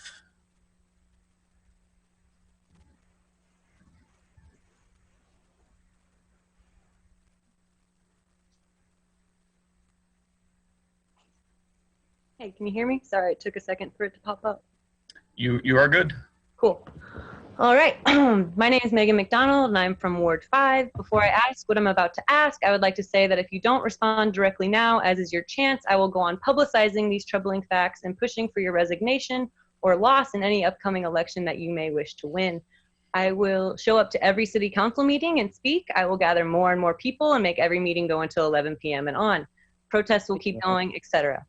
Today, I will only take about 4 to 5 minutes, and I ask that you give me my space to say all that, as I am speaking in direct support of 27 people who couldn't be here. So anyways, my ask is simple. Email State Attorney Julia Reitz and demand she drop the charges for Aaliyah Lewis and the 26 protesters from May 31st. Say you stand in solidarity with them and that their lives matter. Right now, after this meeting, if you think, oh, it's not my place, you're wrong. If you say Black Lives Matter, but then don't follow through with what I'm asking, you're pretty hypocritical. Just a little background information on the person I'm asking for you to write to. Julia Reitz was offered her first job in the Champaign County State's Attorney Office by the state attorney at the time. That person was Tom DeFanis. Tom DeFanis is now the judge who will be retiring in November. He's also the same judge that leaned back in his chair with Reitz to his right and seemingly delighted to together charge these 26 young Black folks with life-threatening felonies, the ones that were arrested on May 31st in reflection of the what happened at the mall, but these people were there much later. Anyway, we already know how Julia Reitz values Black life. She doesn't. She's the same state's attorney who said that the officer who killed unarmed 15-year-old Kewan Carrington, that officer acted appropriately. She's the one who said the officers who brutalized, stripped, and tased Aaliyah Lewis were acting accordingly. I'm not going to stand by as you, the press, the mayor, Chief Serafin, Chief Cobb, Tom DeFanis, and Julia Reitz change the narrative and the routes of these people's lives. Most of these young people are parents. Some of them have already been evicted or lost their job, even when they are presumed innocent until found guilty. Dennis Roberts, why didn't you share the special city council meeting on the historic East Urbana Facebook group? Those are your constituents. Why are all your email responses the same and seemingly ingenuine because of that? Why did you vote to reappoint Chief Serafin? I and many people do not find his leadership at all effective or acceptable. The way he lied recently in response to Jared Miller's push about how the current police department does not follow the NAACP guiding principles. He says they do. End of explanation. End of conversation. Why did none of you push that? Do you not want a target on your back? Do you not want to feel like Black people feel every day? When Ed from the Illinois Association of Police Chiefs said that what happened to George Floyd would never happen in Illinois, why did none of you speak out? Mayor Marlin lied about the phone call related to Aaliyah Lewis. The police lied about the phone call. The press lied about the phone call. You all lied. They showed footage of her being interviewed the next day without her consent. Marlin and company have effectively cost Aaliyah the right to a fair trial, which may very well cost her her freedom. Why have you not spoken out in solidarity with Miss Lewis? I want this continuing abuse and deaths of young Black people in this community to stop. I don't want to see these young folks stress another day or to go to trial at all. I don't want it to get that far. These young people deserve life. They deserve freedom. What is with our society, especially here in Champaign-Urbana, obsession with punishment and ending lives, whether it be directly or indirectly? I'm here today on behalf of these young people who are too scared or busy with the violence that this system is putting them through, even while being out on bail. Traumatized by being maced, kettled in, harassed, and threatened by the police in riot gear, cocking their rifles, escalating, not de-escalating. Police from all over as well, not just Champaign police, not just Urbana police, campus police, Mohammed police. You think preparing for a war is how your citizens and police foster amicable relationships? The only way to right this violent wrong is by dropping the charges. I am here because it is disgusting that Julia Reitz and Judge DeFanis would declare their bonds so high and then tell them, and I quote, "You will be here until your court date," assuming because they are young and Black, they wouldn't be able to afford to get out before then. A white Urbana man was just reported of a hate crime in our town. It was declared officially as disorderly conduct, and his bond was only $100. Meanwhile, people just standing near the Burger King on Prospect on May 31st were charged with burglary, felony charges. It cost these young Black protesters and these profiled, easy-to-blame Black civilians $1,000 to $5,000 to get out of a cramped, dirty cell during COVID-19. There were no beds. There were no biohazard bags given for menstrual items. They thought they were going to be in there for weeks, based on the fact that they didn't know how they'd get the money to get out. And Judge DeFanis had lied to them. The Champaign County Bailout Coalition came to support them emotionally and monetarily to get them out of there. Where were you? Where are any of our officials besides falling asleep at council meetings and popping up for photo ops at police-sanctioned protests?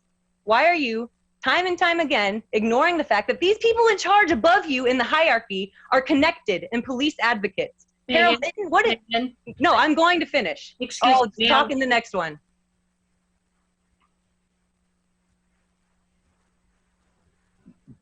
Muriel, we should probably just let her finish. I didn't mute her. I was just trying to interject something. Okay. What? I would like you to tell us your final thoughts, please. I'm going to finish it. It's almost done. Okay. Go ahead. Why are you time and time again ignoring the fact that these people in charge above you in the hierarchy are connected and police advocates? Carol Minton, what is her job exactly? To protect the police department's budget? To hinder any progress the CPRB could make? Just a recap of what Carol did last night at the CPRB. She didn't let them vote to make any improvements because apparently the city has failed to give them adequate training. This has been a case for a decade and the board itself has complained about it, which is an administrative problem. She is the city administrator. Also, too, she suggested that the CPRB might not want to consider all violations of the Urbana Police Department policy to be able to consider misconduct. I suppose her job is to be the connection between the mayor and the police department, so Mayor Marlin can try to escape accountability, and it works out, since Carol Minton hardly has to face the public. Why are we ignoring that Mayor Marlin is endorsed by the Urbana Fraternal Order of Police, which might explain some of her hesitance to cut the budget and her use of feminism as a screwed up reason why we should cut 2% instead of 4%. In fact, race or gender does not make a difference in police brutality statistics. Why are we ignoring that Julia Reitz is married to a cop, that she lives on the outskirts of Urbana on some horse farm, completely disconnected from our community? Why does she essentially have the final say on who gets to be a participant in our community? My final thoughts: I'm over all this abuse of power and all the people who decide to be complacent around her. I'm tired of these meetings. What is the point? To pat yourselves on the back? We're tired of this. It's a lot of work. What I'm saying right now, Mary Alice, is a lot of work, so I'm going to finish it. We have been coming to you since April 10th with comments, concerns, and suggestions, and other organizations doing the work for years before this, pushing for no new jail, no more cash bail bonds, no bigger police budget, no reappointment, no fake accountability projects like the CPRB where people can only join if they are appointed by the mayor. So many intelligent people have been coming to you with suggestions and demands for weeks. What are you going to do right now? I hope you really hear us today and hear how hurt and tired we are. And I'm a white woman. I will wrap up my comments based on that fact and ask you to use your power and influence to pressure the mayor to make immediate amendments to the police budget and to demand Julia Reitz drop the charges against Leah Lewis and these 26 protesters and let them have a chance for the future. Email Julia Reitz and say you stand in solidarity with Leah and the 26 protesters and you won't stand for this racist characterization of them. Say you demand the charges to be dropped and that you stand in solidarity with them. If not, we will vote you all out. We will vote her out. We will not give you one more moment of having the privilege to ignore or minimize this. So I guess my question is, what do you think of these relationships? That they obviously have strong biases and years-long relationships. The city administrator and people on the review board having to be appointed by a cop-endorsed mayor. What do you think about that? What are you going to do right now to support these protesters in Aaliyah to allow them to have full, free lives? That's not something I can be patient about or not say. There you go. Megan? Thanks, Megan. Sure. Go ahead, Sharice. Megan, how long have you lived here? 10 years.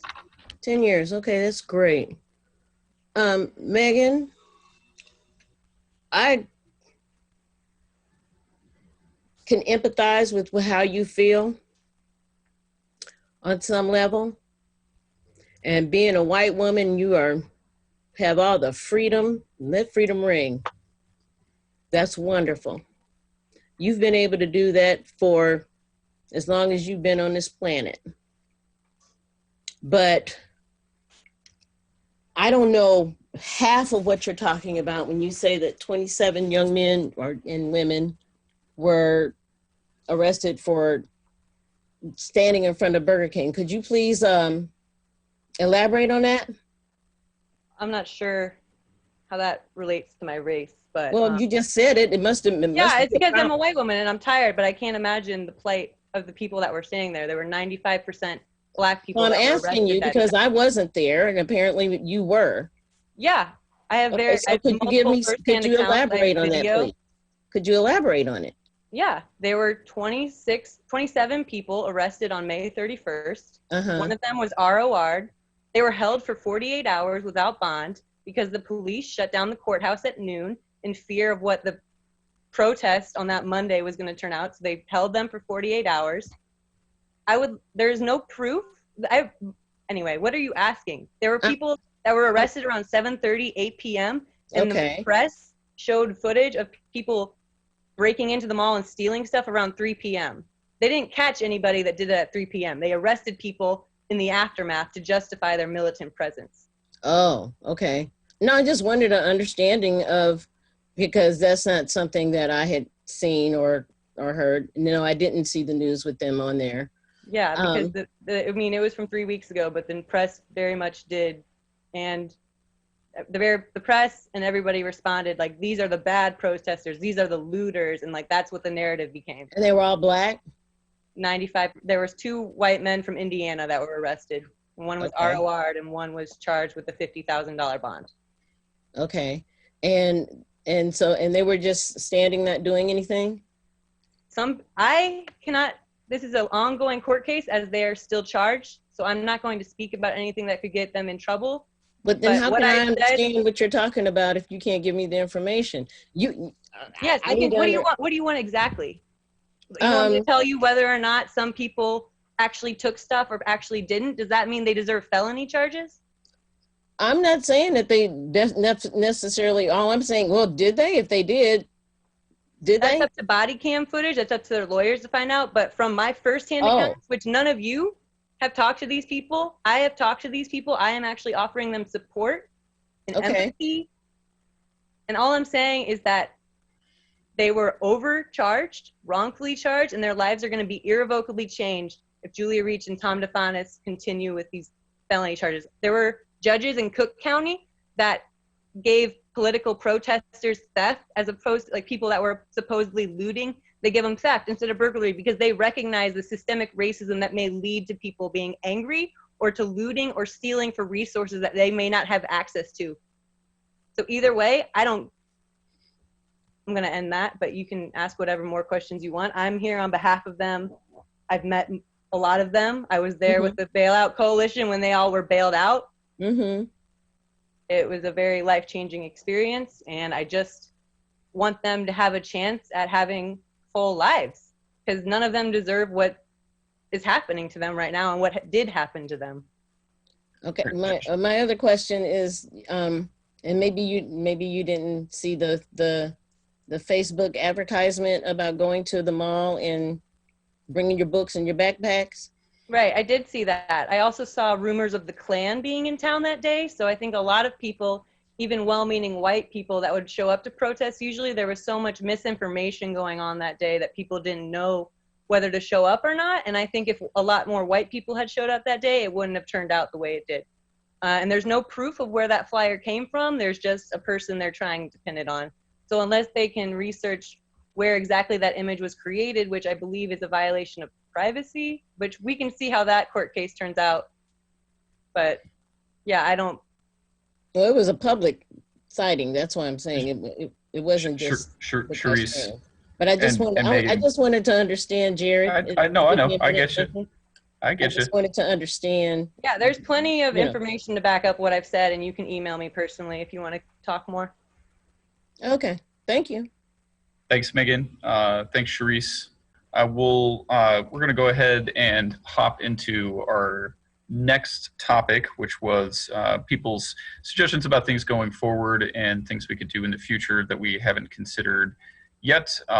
We'll keep the floor pretty open for folks if they have concerns that they would like to get to us. Sarah Nixon, I've got you next on my list, and you should be able to unmute yourself, Sarah, if you're there. Thank you. Go ahead, Sarah.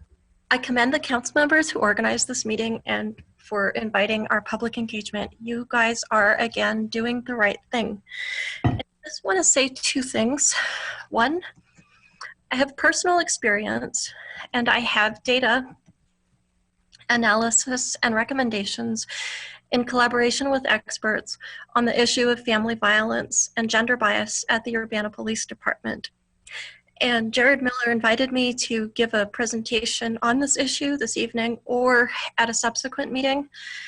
So I will be presenting at the subsequent meeting, and thank you very much, Mr. Miller and your colleagues, for giving me this voice, and by extension, voice to a multitude of victims and survivors like me who are routinely silenced and re-victimized by law enforcement mechanisms rooted in woman-hating myths as ugly as those that drive racism, and an agenda to shield abusers who are powerful from investigation and exposure.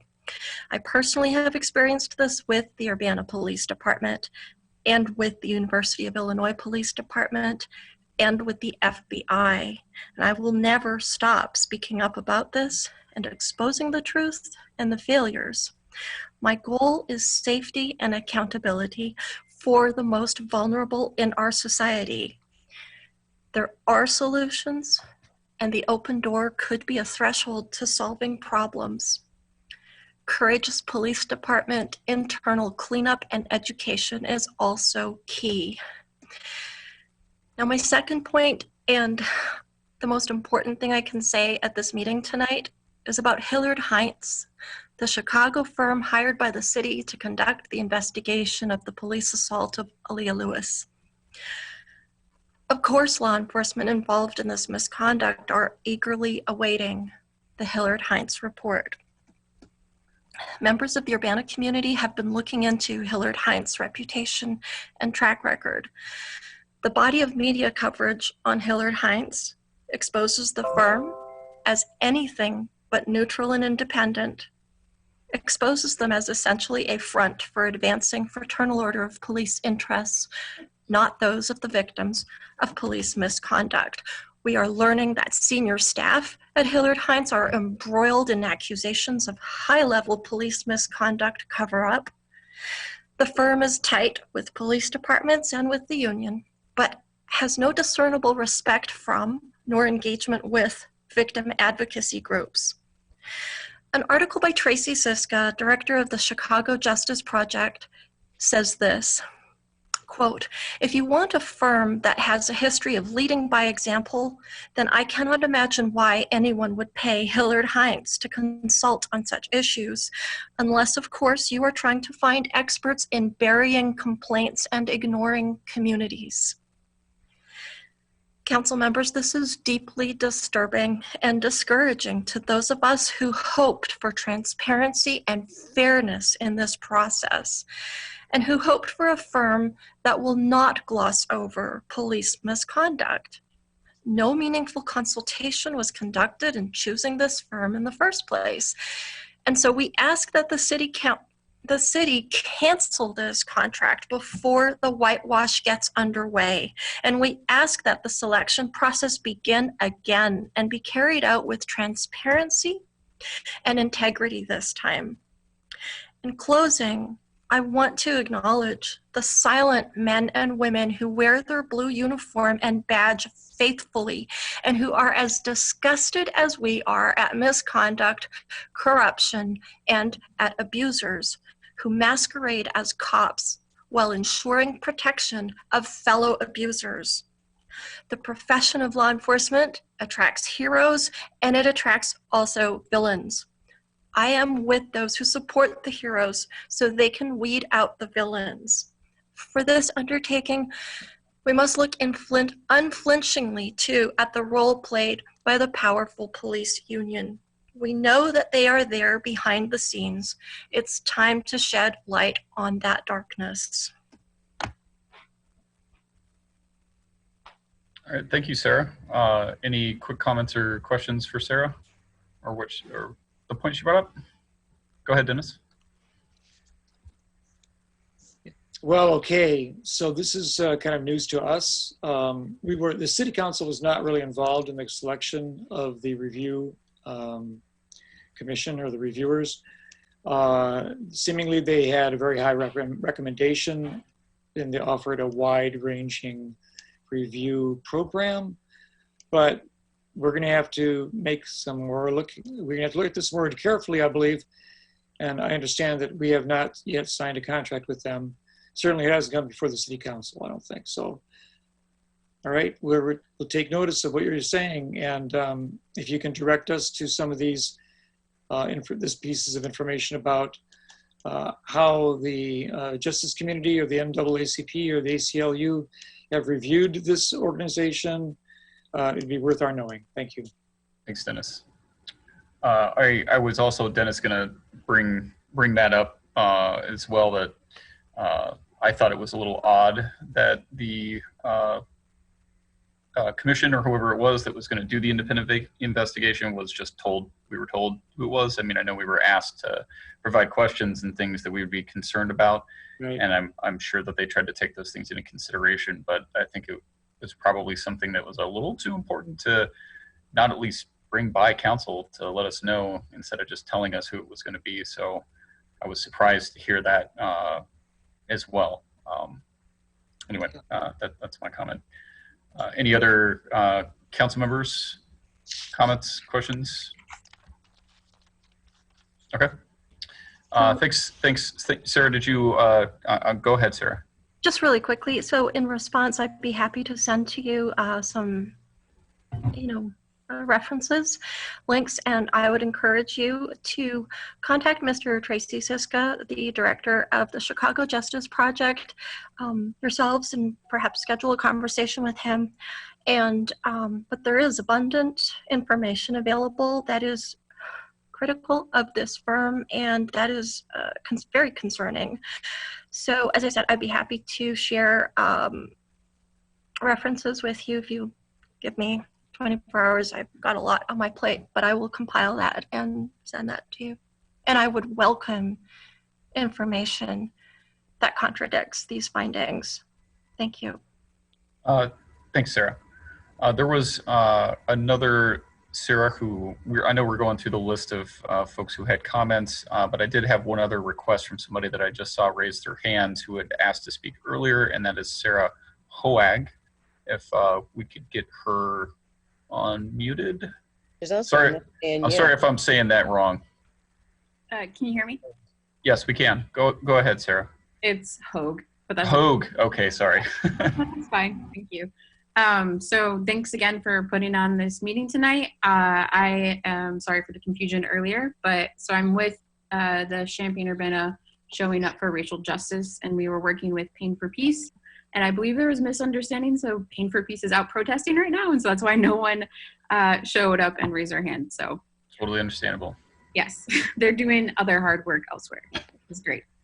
So I was working with Showing Up for Racial Justice to try and get voices of youth in Urbana to speak and be heard on this matter, because I think it's really important that we hear youth, specifically youth of color. And so we had put out a call on social media for input on the concerns that you had put there, concerns about Urbana police and or ideas about what to do better. So I'm just going to read off these anonymous, some were anonymous, some were not anonymous.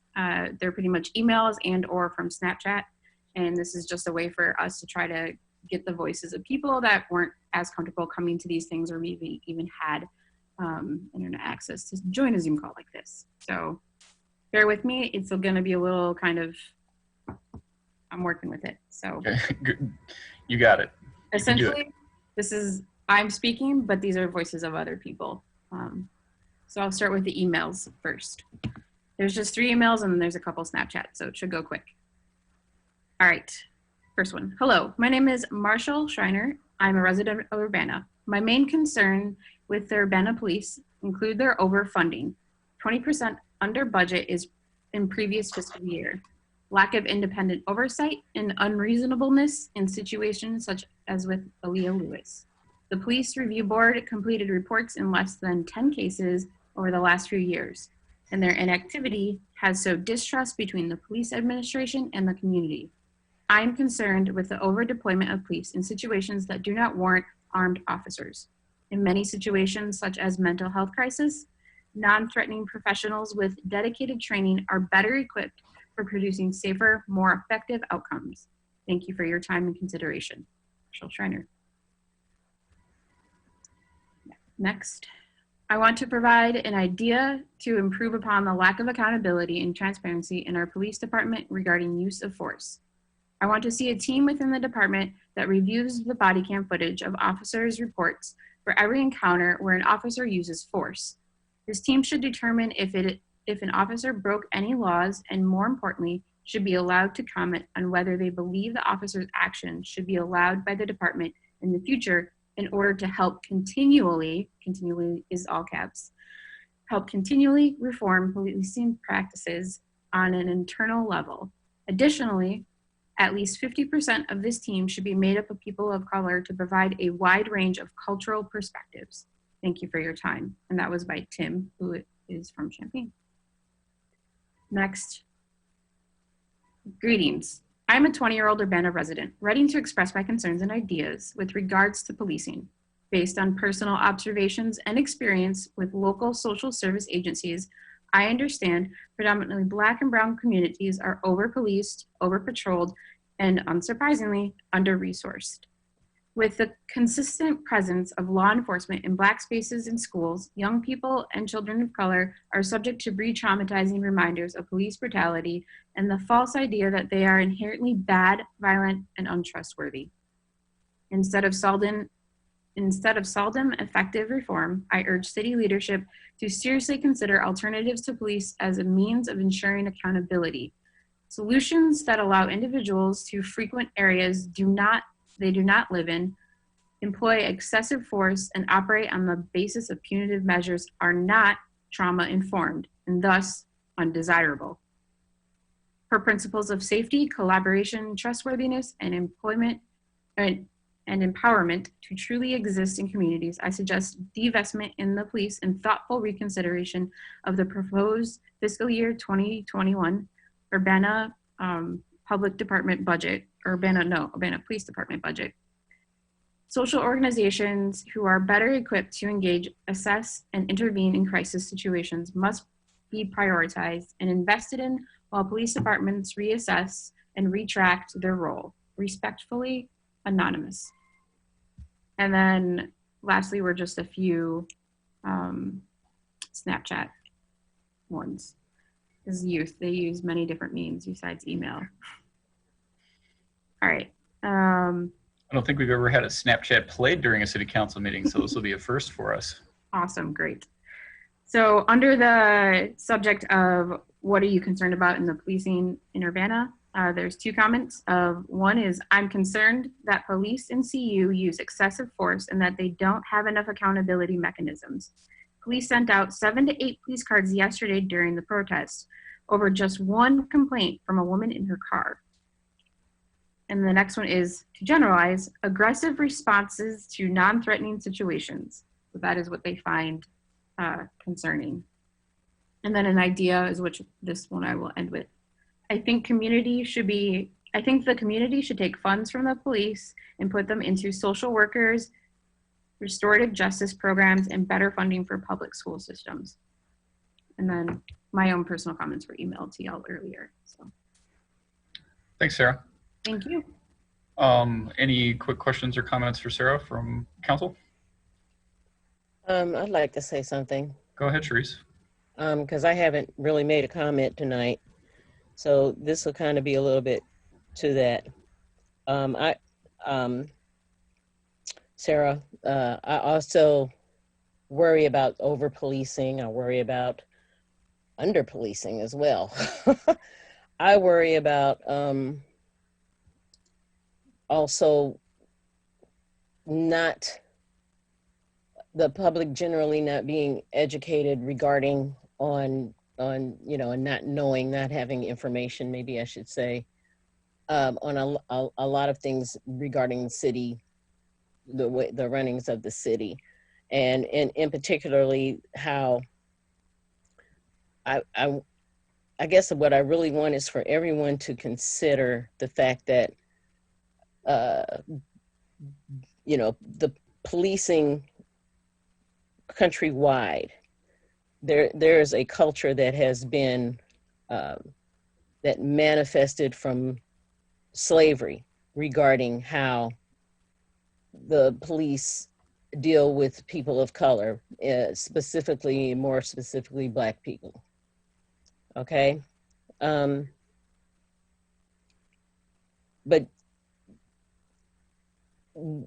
I think what I really want is for the public to understand is that nothing's going to happen overnight because it wasn't built overnight. Do you understand what I'm saying? Oh, yeah. Okay, so it really is going to be a concerted effort, not just on our part, but on the public's part as well. And when I say that, what I mean is that it is important to know that this is not LA, this is not Atlanta, this is not San Francisco, this is not Jasper, Texas. We have historically in the city had African Americans had our issues with Champaign police and Urbana police.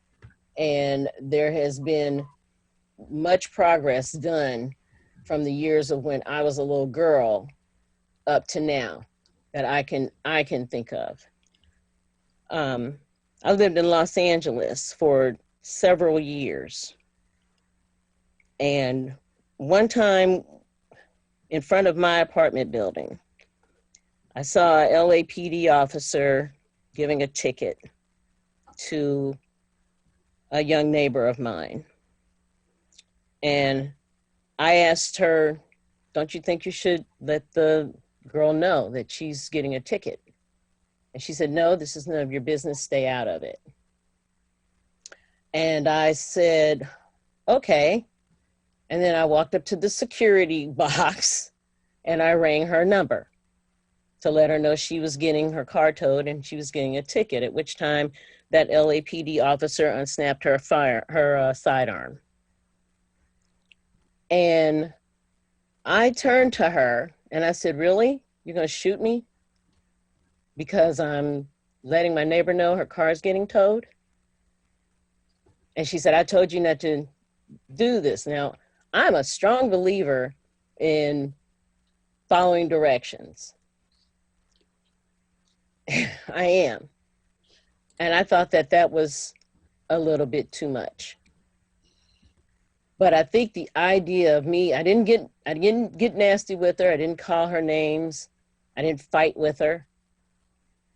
I just looked at her. And I was like, well, I guess you got to do what you got to do. And trust me, I was scared. And I thought she had overstepped. But my thinking that doesn't mean that she wasn't within her policy to do it. And unfortunately, I did not get shot because I called my neighbor to let her know. But I've not had those kinds of experiences. That's the only time that I can think of. I'm sure as this goes on, there might be another time, but that I could think of, but that's the time that stuck with me. And so I guess what I want, or since we're dialoguing, what I really would like is for the public to remember that this is not a institution that is going to change overnight. And we are making strides to change it. And it's because of Black Lives Matter, and it's because of protesting, and it's because it's not like we don't hear you. It's not like we don't want to see a system change, because this is a system change that's should have been taken, and we've been trying to make it happen for over 100 years regarding Black people. You know, we've been marching, we've been dying, we've been lynched, we've been raped, we've been pulled over and money taken from us for years, for decades, and yes, even for centuries in this country. So our patience has been one for our survival.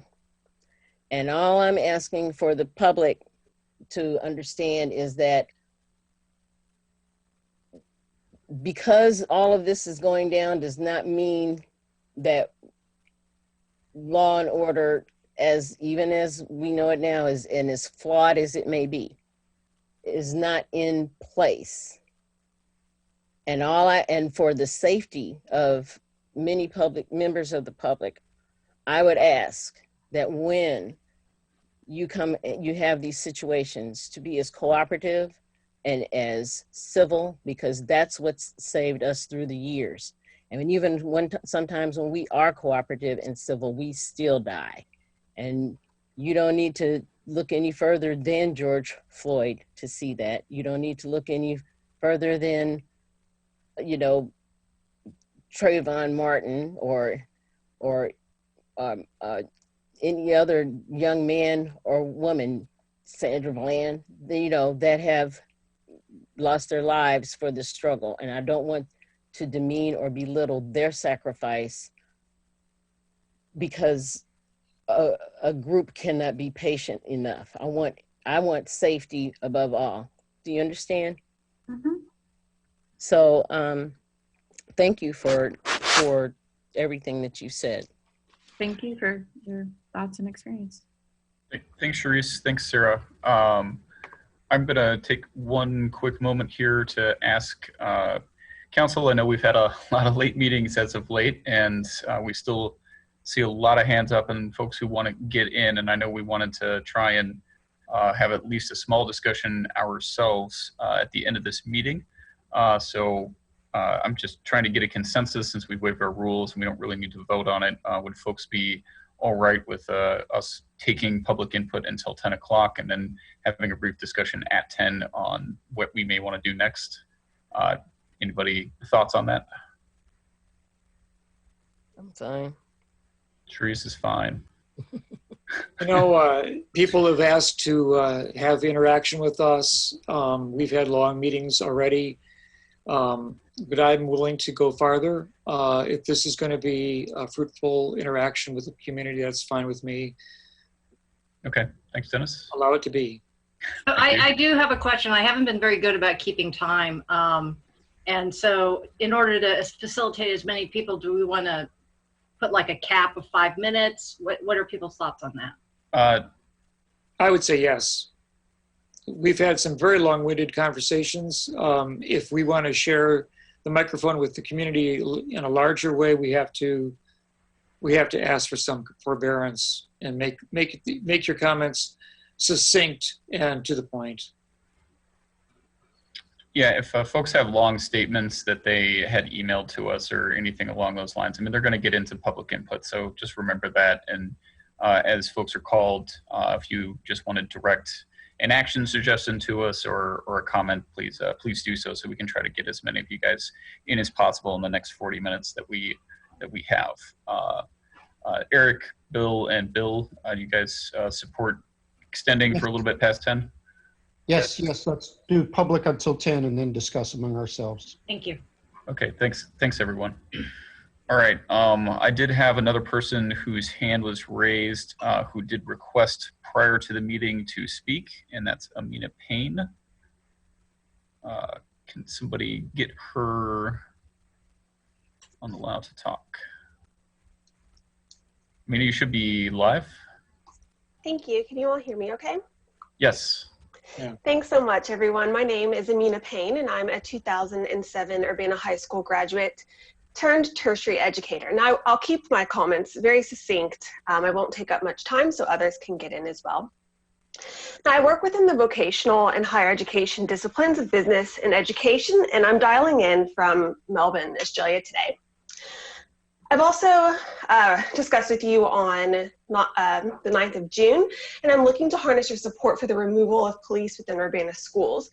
Now, on the 22nd of June, I submitted an Illinois Freedom of Information Act request for a copy of the contract between UPD and USD 116, as well as the cost breakdown.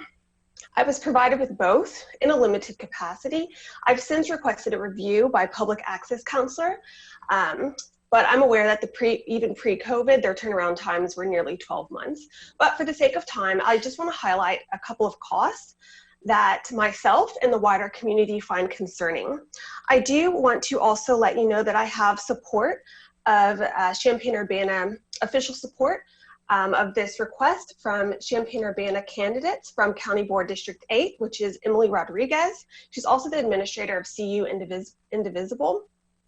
I also have the support of Mary King, who's a candidate for County Board District 10, as well as Jennifer Straub, and her official title she would like to just state as USD 116 parent.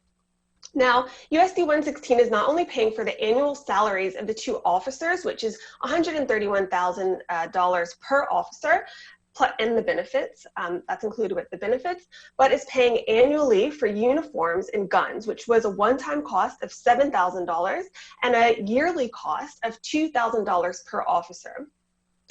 They also spend $1,500 on annual professional development per officer, as well as a one-time payment for a vehicle, which was $40,000, plus annual vehicle maintenance fees per officer of $6,000.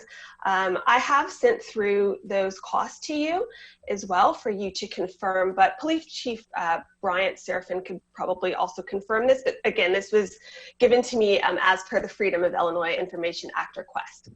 Now, this is not a responsible use of the school funds, and the board committed to spending over $300,000 per year, plus the one-time startup cost of over $100,000 for this presence, without any evidence of return on value in terms of student engagement or deepened learning. In fact, the school board does not even monitor the impact of SROs on student learning or success. Now, according to the contract that I have, the SRO program is to be formally evaluated 2 years after being implemented. 2 years.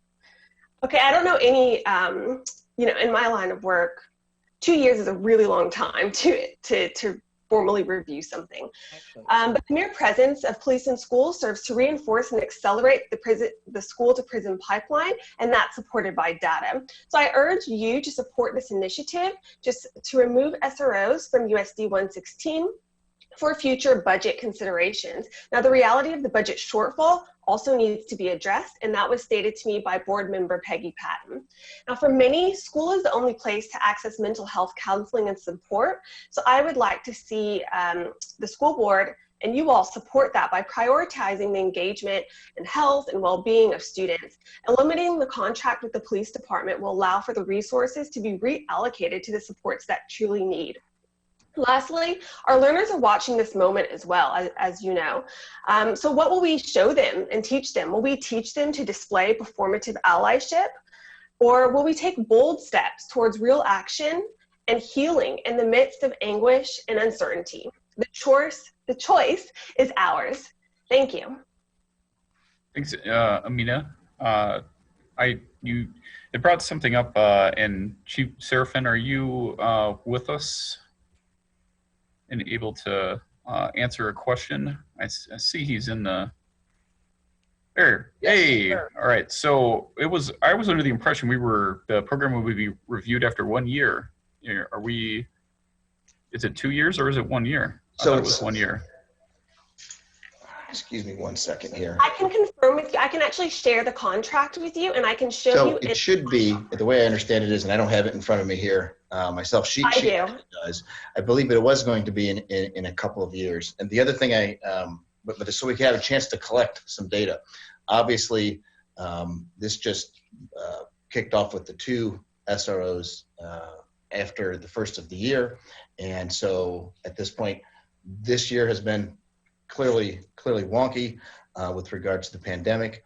I also want to make a quick correction that the startup costs was actually funded by the city, and then the salaried and those sorts of costs were going to be borne by the school district.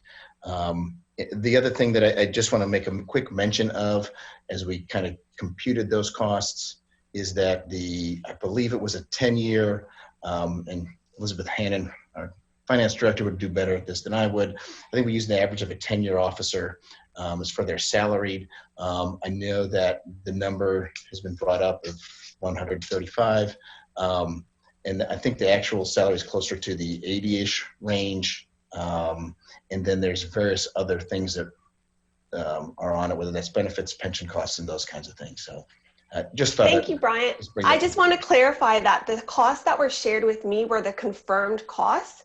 I also had a look at the budget, and I can confirm that $275,000 was already paid out. So again, I have requested with PAC exactly what that was paid out for. I can't say. You would be the expert on that, but I just wanted to let you know the numbers that I do have confirmed in front of me. Okay, thanks, Amina. And Chief, just to go back to that one point, the review is after 2 years then? Yeah, excuse me. Yes, it's a lot. Yeah, and I don't remember if it was 2.5. I think it's 2. Remember, we started mid-year. Yeah, it was mid-year. So. Okay. Do you know the date on that? When that review will be? I'm sorry, Jared. Would you repeat that, please? Do you know when the date of the review will be, or thereabouts? No, I do not off the top of my head. I can probably find that in just a little bit, but yes. Yeah. Okay. Just to send it to us so we have it for reference. Okay. Very good. Thank you. Any questions for Amina or the Chief on SROs or comments amongst council on SROs? Dennis, go ahead. Yeah, I have a strong agreement with you generally, Amina, and thank you for contributing your thoughts about whether it's appropriate to have police officers in the school, at least as they appear and are presented currently. I think it might be reviewed how that works out for us. Thanks, Dennis. Any other quick comments? Go ahead, Maris. I just wanted to bring up that we did receive an email comment about this from a student on the use of SROs, and he had suggested that the students themselves are surveyed to figure out what their thoughts were on it. I thought it was an interesting suggestion that he had. That there should be a survey? That there should be a survey of the students in the school and what their impressions and experiences. Yeah, I would hope, I believe they would certainly pursue that in a review process, but certainly it should be brought up to the school board if not in that review process. Any other quick comments? Go ahead, Bill Brown. I'll just mention that we discussed this pretty thoroughly in November. If you want to go back and look at those meetings, they're online. But yeah, originally there wasn't any review. So we actually inserted that one because it had to be approved both by the school district and then by the city council. So the school district had approved it. We inserted the review and sent it back to them. They had to approve that. So I remember adding the review, and I know we had quite a bit of discussion over the timing and how much time should be allowed to get good statistics and things like that. Yeah. Okay. All right. Thanks. Amina, did you have anything else you wanted to add? No, I don't. Sorry. Yes, I do.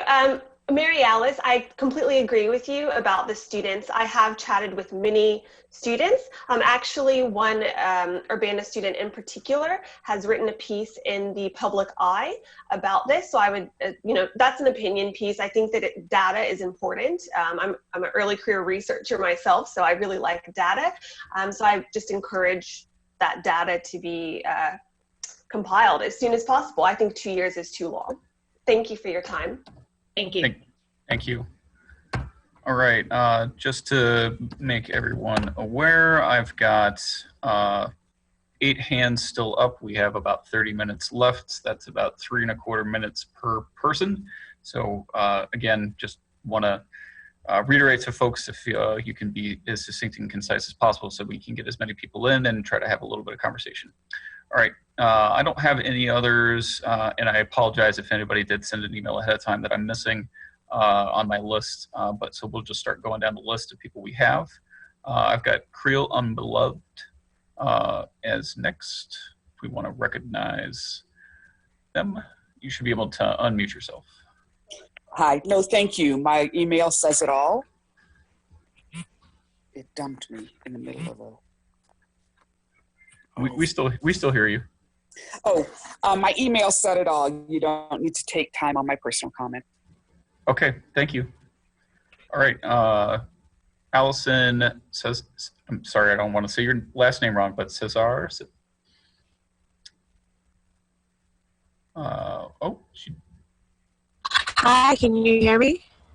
Yes, we can. Okay. It's Kassar. Thank you. Sorry about that. No problem.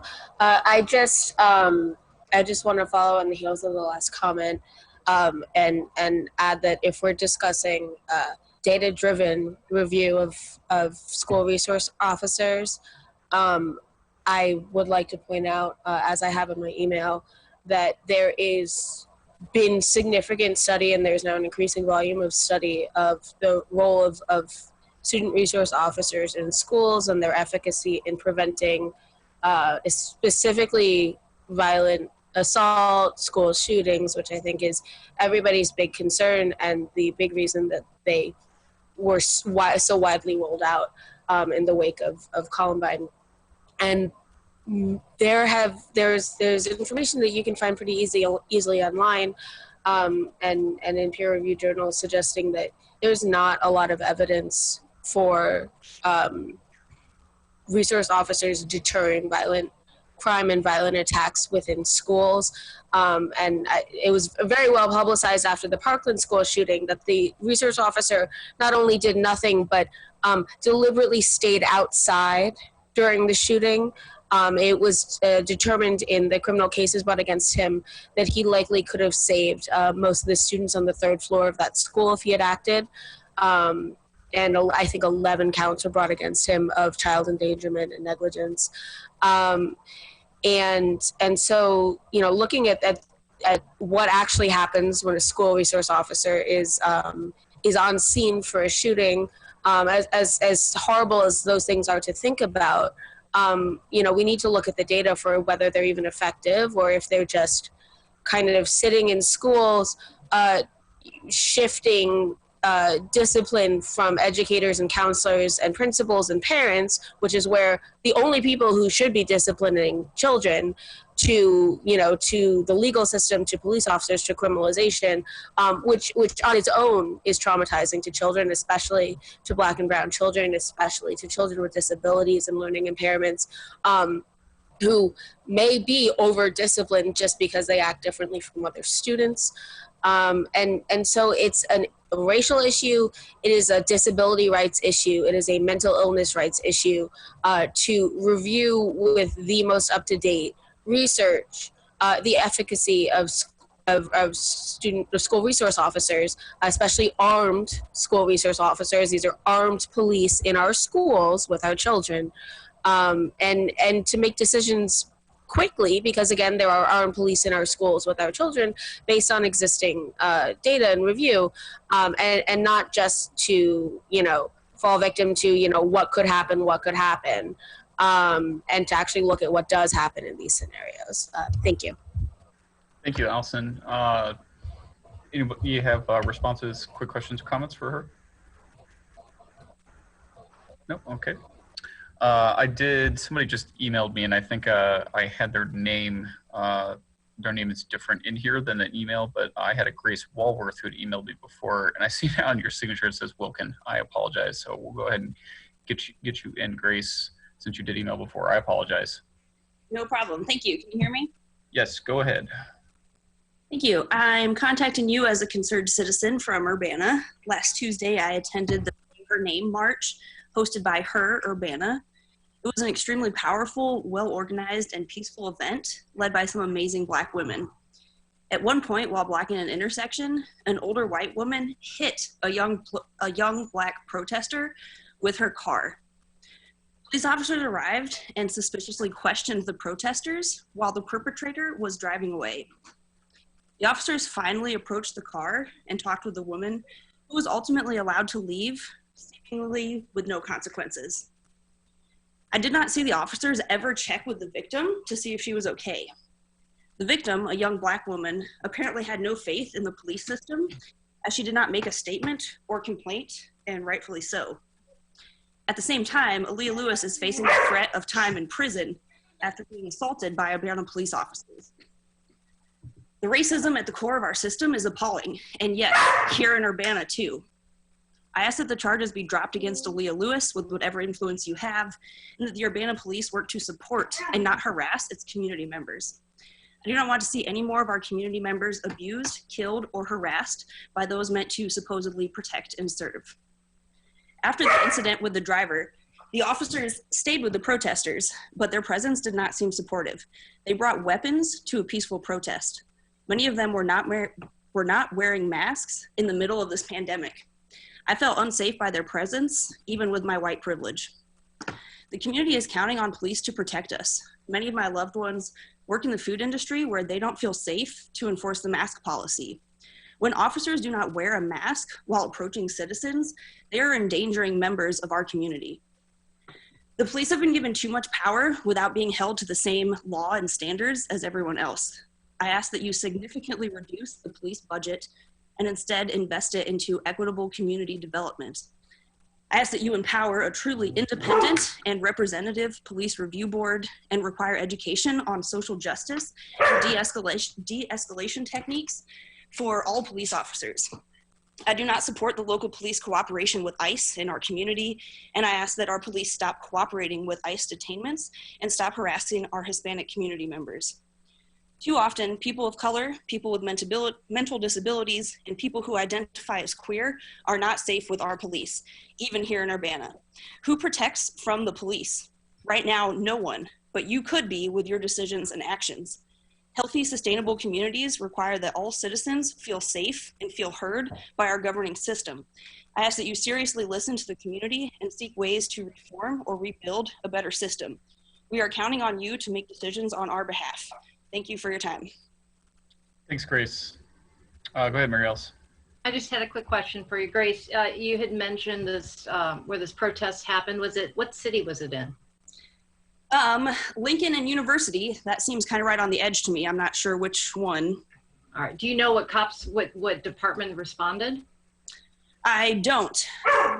Okay, because Lincoln and University it could be Urbana, it could be the U of I police. You're right, it's on that border in terms of the University of Illinois and Urbana, but thank you. Yes, I don't know if there was any official reporting. Like I said, I don't think the officers ever talked to the victim. I don't know that there was anything on record as the assailants left the scene. Okay, thanks for the info. Appreciate it. Eric? You need to unmute Eric. Eric, you're muted. Hey, quickly, if you could. Yeah. A number of years ago, we passed a policy that nobody in the city government, including the police, would either inquire about or reveal the immigration status of anybody, any resident or anybody with whom they might come into contact. You mentioned cooperation with ICE. Our policies preclude cooperation with ICE. They prevent it, they forbid it. But do you know of instances where that's been violated? I believe so, and I'd be happy to send some more information. Okay. Okay. To the city council email or where? That's fine. Yep, Sure. that works. Thanks, Grace. All right, we still got a bunch of hands. I know some people have come up since I said there were 8. There's probably even more now, but we'll keep going down the list. So again, just a quick reminder to folks, if you have a statement that you can send, I would encourage folks to make points if you want to have a quick discussion. We'll try to get as many people in as we can. Tracy Chung, you're up next.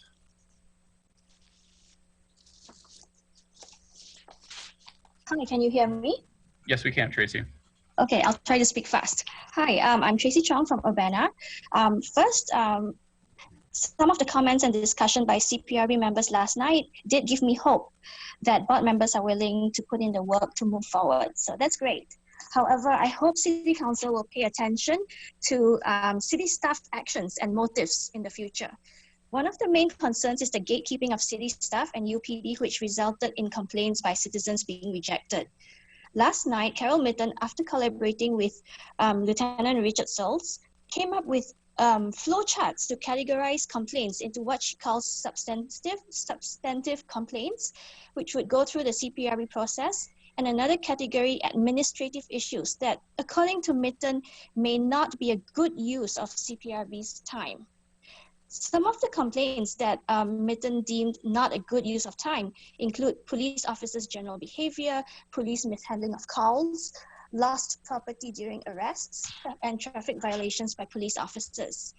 So CPRB members have voiced their willingness to review complaints. So why are Carol Mitten and Lieutenant Sills appointing themselves as gatekeeper and deciding for the board members what is a good use of time? That should be their decision and only their decision.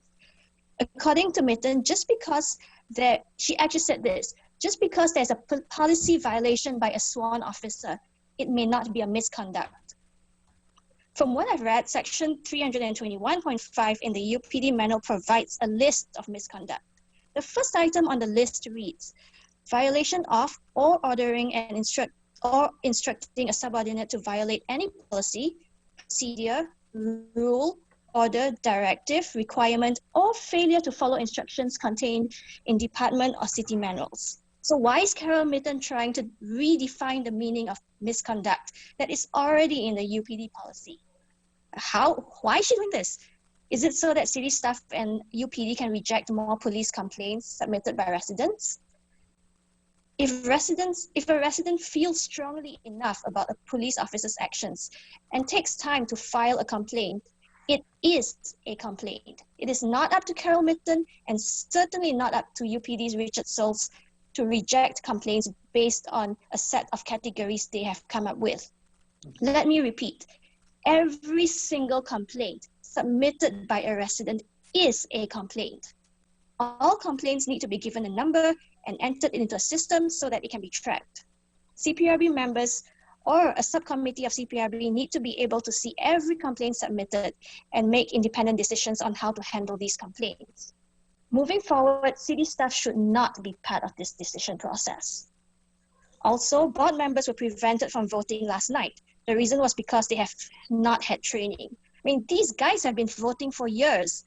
Why stop that now in this critical moment? Does this mean that every vote taken in the past years are not valid? Even weirder still, Carol Mitten is suggesting that they practice some of the changes proposed before actually codifying it.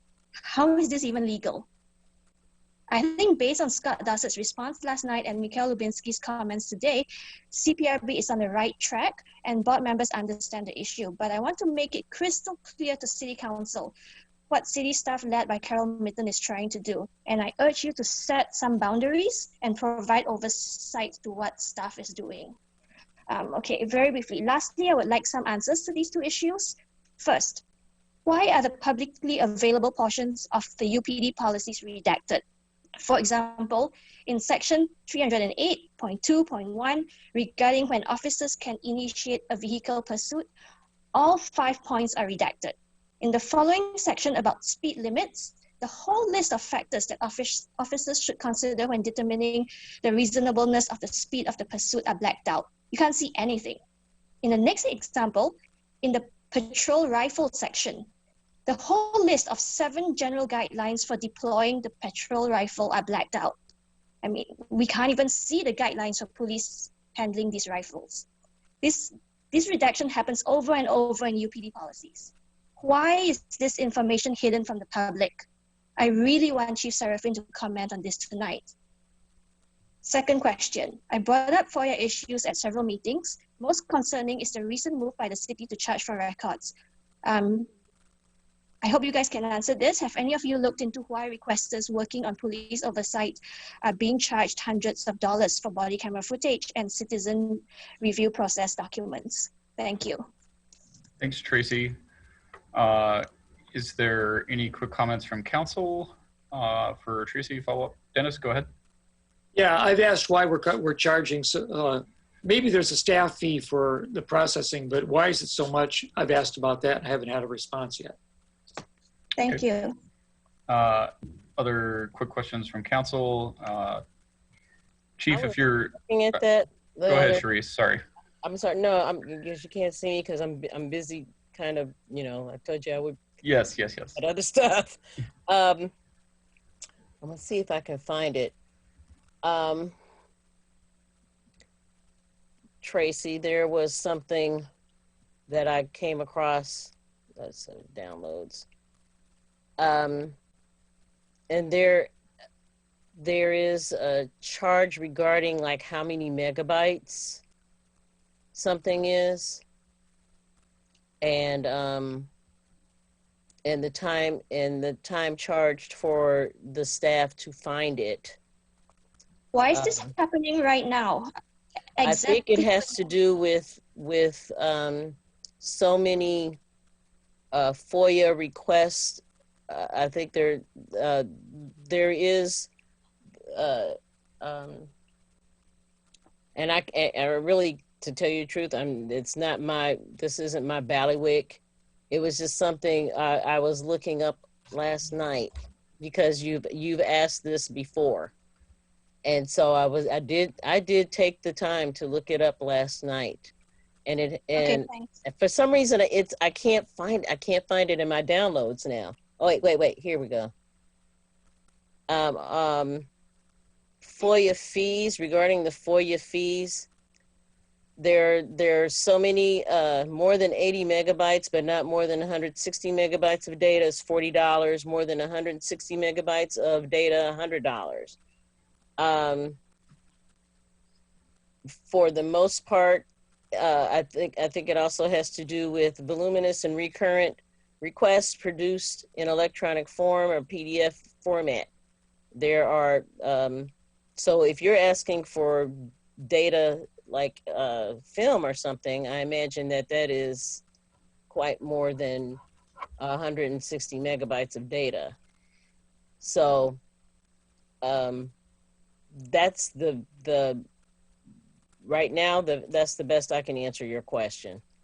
Okay, maybe we can follow it up. I'd like to give a chance to other people to talk, but maybe during the discussion section, Chief Serafin can comment on the UPD policies, but I would really like to give other people a chance to talk. Yeah, Okay. that's good.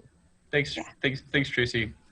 All right, just a reminder, folks, we've got about 12 minutes left of input, so if you can keep succinct. And Tracy, if you're still listening, I just wanted to make a quick suggestion to you. You've offered a lot of really great insight every time you've made comments, but we haven't gotten them by email, so sometimes it's hard to follow back up on those. If you could go back through some of your statements you've made and email them to council, it would be most beneficial, at least on my end. All right, Christopher, you're up next. You should be able to unmute yourself. Can you hear me now? Yep, go ahead. Hi, my name is Christopher Hansen. I've lived in Urbana for 18 years. So I'm going to make a couple quick statements about comments that were made earlier by council members, and then I'm going to talk about a fairly new issue that I think is important. One thing I wanted to point out is that only some members of the public called for a third-party review of the Lewis arrest, and many members of the public are not convinced that it will be useful or meaningful. Furthermore, there are many people who think that this third-party review is just an expensive PR move by the mayor. I also wanted to make clear to William Colebrook about a comment he made earlier. It has not been demonstrated that the city of Urbana and the police department do not have corruption. That is not a fact in evidence. And there is no evidence which indicates that our police department has any unique mechanisms that would prevent a George Floyd tragedy in Urbana. And we have had similar tragedies in our area not too long ago. So onto my new point, and actually this has to do with what Tracy Chong spoke about, and also Carol Spindell also spoke earlier about body cameras and dash camera footage from the police. So the issue is Freedom of Information Act requests from residents asking for that video or police documents. And just recently, Mayor Marlin assigned a new FOIA officer to the city of Urbana, Kurt Borman. And I don't know what additional new instructions came with that appointment, but it seems like everything has just changed for the worst. Urbana, just in the past few weeks, has started assessing huge fees upon residents who request police records. And those fees are often in the range of $200 and sometimes $700 or $800, just for a set of video reports from one police incident. And I know this has happened to me, and it's happening to multiple other people right now. I've submitted FOIA requests to the Champaign Police Department, to the U of I Police Department, and to the county as well, over a period of the last 5 years at least. And I've never seen anything like this, never. And I want to make this very, very clear for Sharice Hersey and others. The city of Urbana has never assessed these fees before. This is a brand new policy for shutting out and crushing citizens who are attempting to get police records, and it just started happening in the last few weeks. And also, the city of Urbana is threatening to assess these fees, again, up to $800 or so. They're threatening to assess these fees on residents without their consent. And the effect is that a simple email to the city asking for records could result in the city placing a debt on that person, essentially fining someone for asking for police records. I also want to make it clear again, as already been pointed out, the public cannot see a full copy of the Urbana Police Department policies. And it's such a joke that we're sitting here talking about, reviewing the policies and making sure they're up to date when we can't even fully review them. And I really like to know what council thinks about that. And just regarding this access to records, as someone who's been working on these issues for years, from my position, it seems very clear to me at this moment that Urbana is actually moving backwards in regards to police oversight. Things have just gotten much worse. And I've been trying to get a response from the council for why this is happening, but so far no one has responded. And we've heard just a few words from you tonight, but that's not good enough. I want to know why the city is just now, in the last few weeks, for the first time ever, hitting residents with massive FOIA fees for police records. And I want to know what the council thinks about that. And I know this is the first dedicated meeting to the issue of local police issues, but just as a reminder, people have been going at this for over 2 months. And some of us have been going at it for years, and there are some local people who have been trying for police reform for decades. And no one is asking for overnight change. That was such a silly thing for Sharice Hersey to claim. But we've been going at this for months now, and I think we are all very ready to hear some city council members start saying something more substantive and more specific than the broad flowery language that we've been hearing so far. So that's the end of my statement. And if you have any questions about the issue of FOIA requests, I'd be happy to try to answer those. Thanks, Christopher. Any very quick comments? We only have Diane has a comment. Go ahead, Diane. Just a quick response. Number one, the council will be getting a memo from City Legal on, actually quite detailed memo on FOIA, probably tomorrow. Number two, the vast majority of people filing FOIA requests do not get charged, or they get charged a per page fee, which is allowed by law. People who are getting charged are ones who are classified as recurrent requesters, or these are people who have filed many FOIAs where they reach the level defined by the state as a recurrent requester, which gives the city extra time to respond. And it also reflects the enormous amount of staff time required to process these FOIA requests. The FOIA officer is following state law on this as well. So if City Council wants to examine the policy and change it, that's certainly open. But I want to emphasize that the 2 or 3 people, the vast majority of people can file FOIAs with no fees or very low fees. But thank you, Mayor. State law provides for charges. Thank you, and we look forward to seeing the memo on that as well. Can I respond to that? Go ahead, Chris. Yeah, so the statement that the charges are only being applied to recurrent requesters is wrong. I'm aware of one person who has only made a handful of requests and just got hit with a $700 fee for dash cam footage. Also, there's nothing in the FOIA law that indicates that a recurrent requester should be charged and someone who isn't a recurrent requester shouldn't be charged. And also, as I mentioned, this is a new thing that is happening in Urbana. It just got decided recently, and I look forward to receiving a copy of that memo myself. But someone who might be a recurrent requester, that's not someone to punish or to turn away. Those people might be your citizen watchdogs. You might want them to have information most important of all, because those are the people who are keeping a close eye on what the city is doing and what the police department is doing. I'll leave it there. Thank you. Okay, so Jared, I think we have time for one more question. We keep it quick. One more, not question, one more public comment. Okay. I've got 3 people on the list, Charlotte G, Donald Owen, Daniel Jared, who are ahead of Giovanna De Benedetto, who represents troubled neighborhood in the Silver-Bottor area. I'm going to call on each of you because you guys were here in order, and just ask if at all possible, keep your comments as brief as possible. I'd really like to be able to get Giovanna to speak, but you of course have your selection. So Charlotte, you're next, and you should be able to unmute. So go ahead. Hello, hi. Hi, hi, my name is Charlotte G. I live in Urbana, and I'll keep this brief. I believe it was last night, the Champaign Unit 4 School Board passed a unanimous resolution to define racism as a public health crisis in Unit 4 schools. As part of their discussion, there was significant public input, and part of that was a almost universal, unanimous support from public input asking for the removal of SROs. For the audience, SROs are armed police officers within schools. This discussion has been had before at length within Urbana. However, again, given the nature of police violence, given the nature of institutional racism within the city hierarchy, there should be a push, particularly by the city council, to remove the SROs. Champaign is looking into doing it.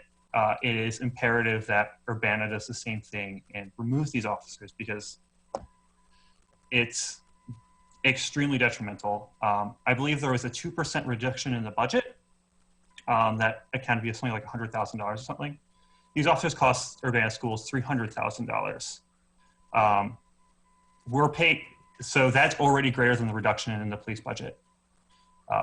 That $100,000 could go towards, yeah, well, that was a weird beep. Could go towards actual services like mental health services and greater classroom support for teachers. That's my comment. Yeah, thank you for your time. Thank you, Charlotte. All right, Donald, you should be able to speak. Go ahead. Thank you. I will not actually make my comment. Instead, I'll ask three very simple questions. Dennis Roberts, could you tell me who's responsible for creating the city council agenda on a regular basis? Who creates the agenda? Staff does. Okay, Yeah. thank you. That's good. That's good. I want to keep this short because, like the rest of you, Giovanna is the person we need to be hearing from. Someone from Silverwood, the corner of Silver and Water. She's a strong voice for the community. Jared, you're up. Who made the decision to move forward with the April 27th City Council meeting, specifically the agenda item related to putting Aaliyah Lewis's body cam footage and other evidence that will be used in a case against her on a public display at the City Council meeting? I don't believe it was a council decision, but it was a response to all the calls from the public for us to discuss it. Yeah, I'm asking specifically who made the decision. Do you know? It would have come from the mayor and staff. Okay, thank you. Bill Brown, you're up. This is my last question. Bill, I've asked you this question several times. You have not given me an answer. If Aaliyah Lewis was a 21-year-old white University of Illinois student who came from the suburbs with parents who had the money to afford an attorney, maybe a Steve Beckett, a Tom Bruno, Baku Patel, would that city council meeting have happened the way it did? Probably not.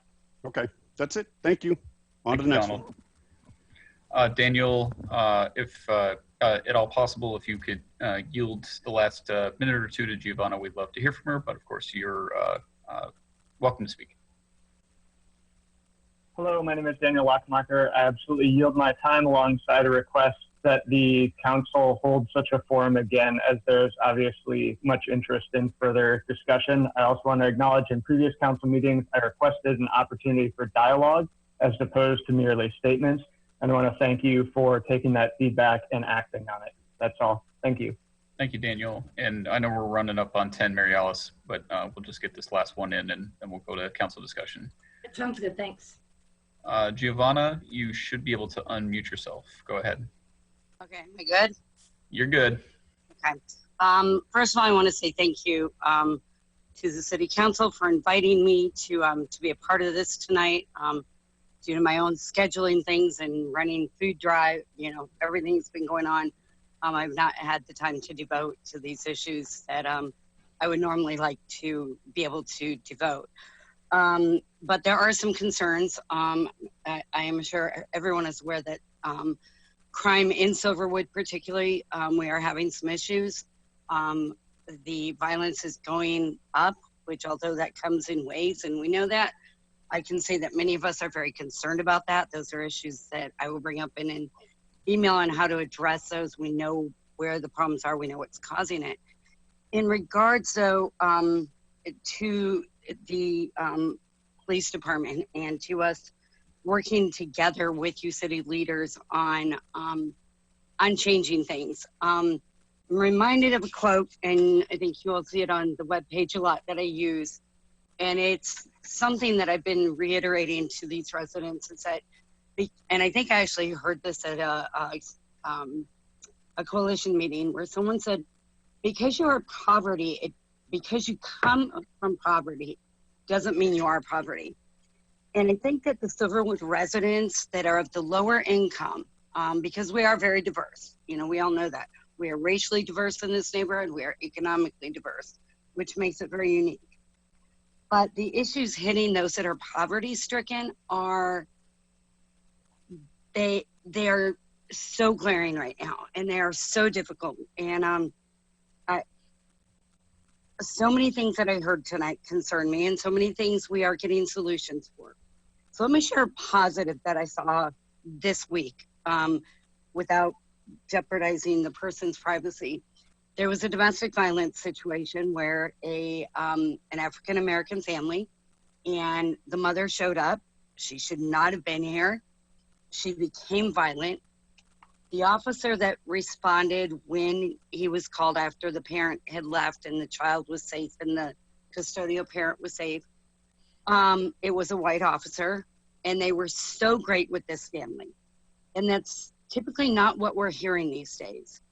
So something is starting to change over here. Something is working because that family felt safe. They felt safe with that officer. They felt safe pressing charges. And going forward, hopefully, you know, in what is normally, it's a domestic violence situation. And not only are we dealing with a racial issue here, we're dealing with a male that, you know, a male and his son that were on the victim's side. And so as someone who saw what happened, I was very encouraged by that. However, it was interesting because we have some education to do. When the officer left, he didn't do the usual shake hands, right? And the parent mentioned that to me, and we're like, it's COVID, dude, we can't do that. And he's like, oh yeah. And it made me realize that we need to put something together, you guys, where we educate these residents who normally maybe don't watch TV, don't have access to internet, where we get something out to them somehow with one of the other projects we're doing so that they know what to expect, what the officers can and can't do during this time of COVID.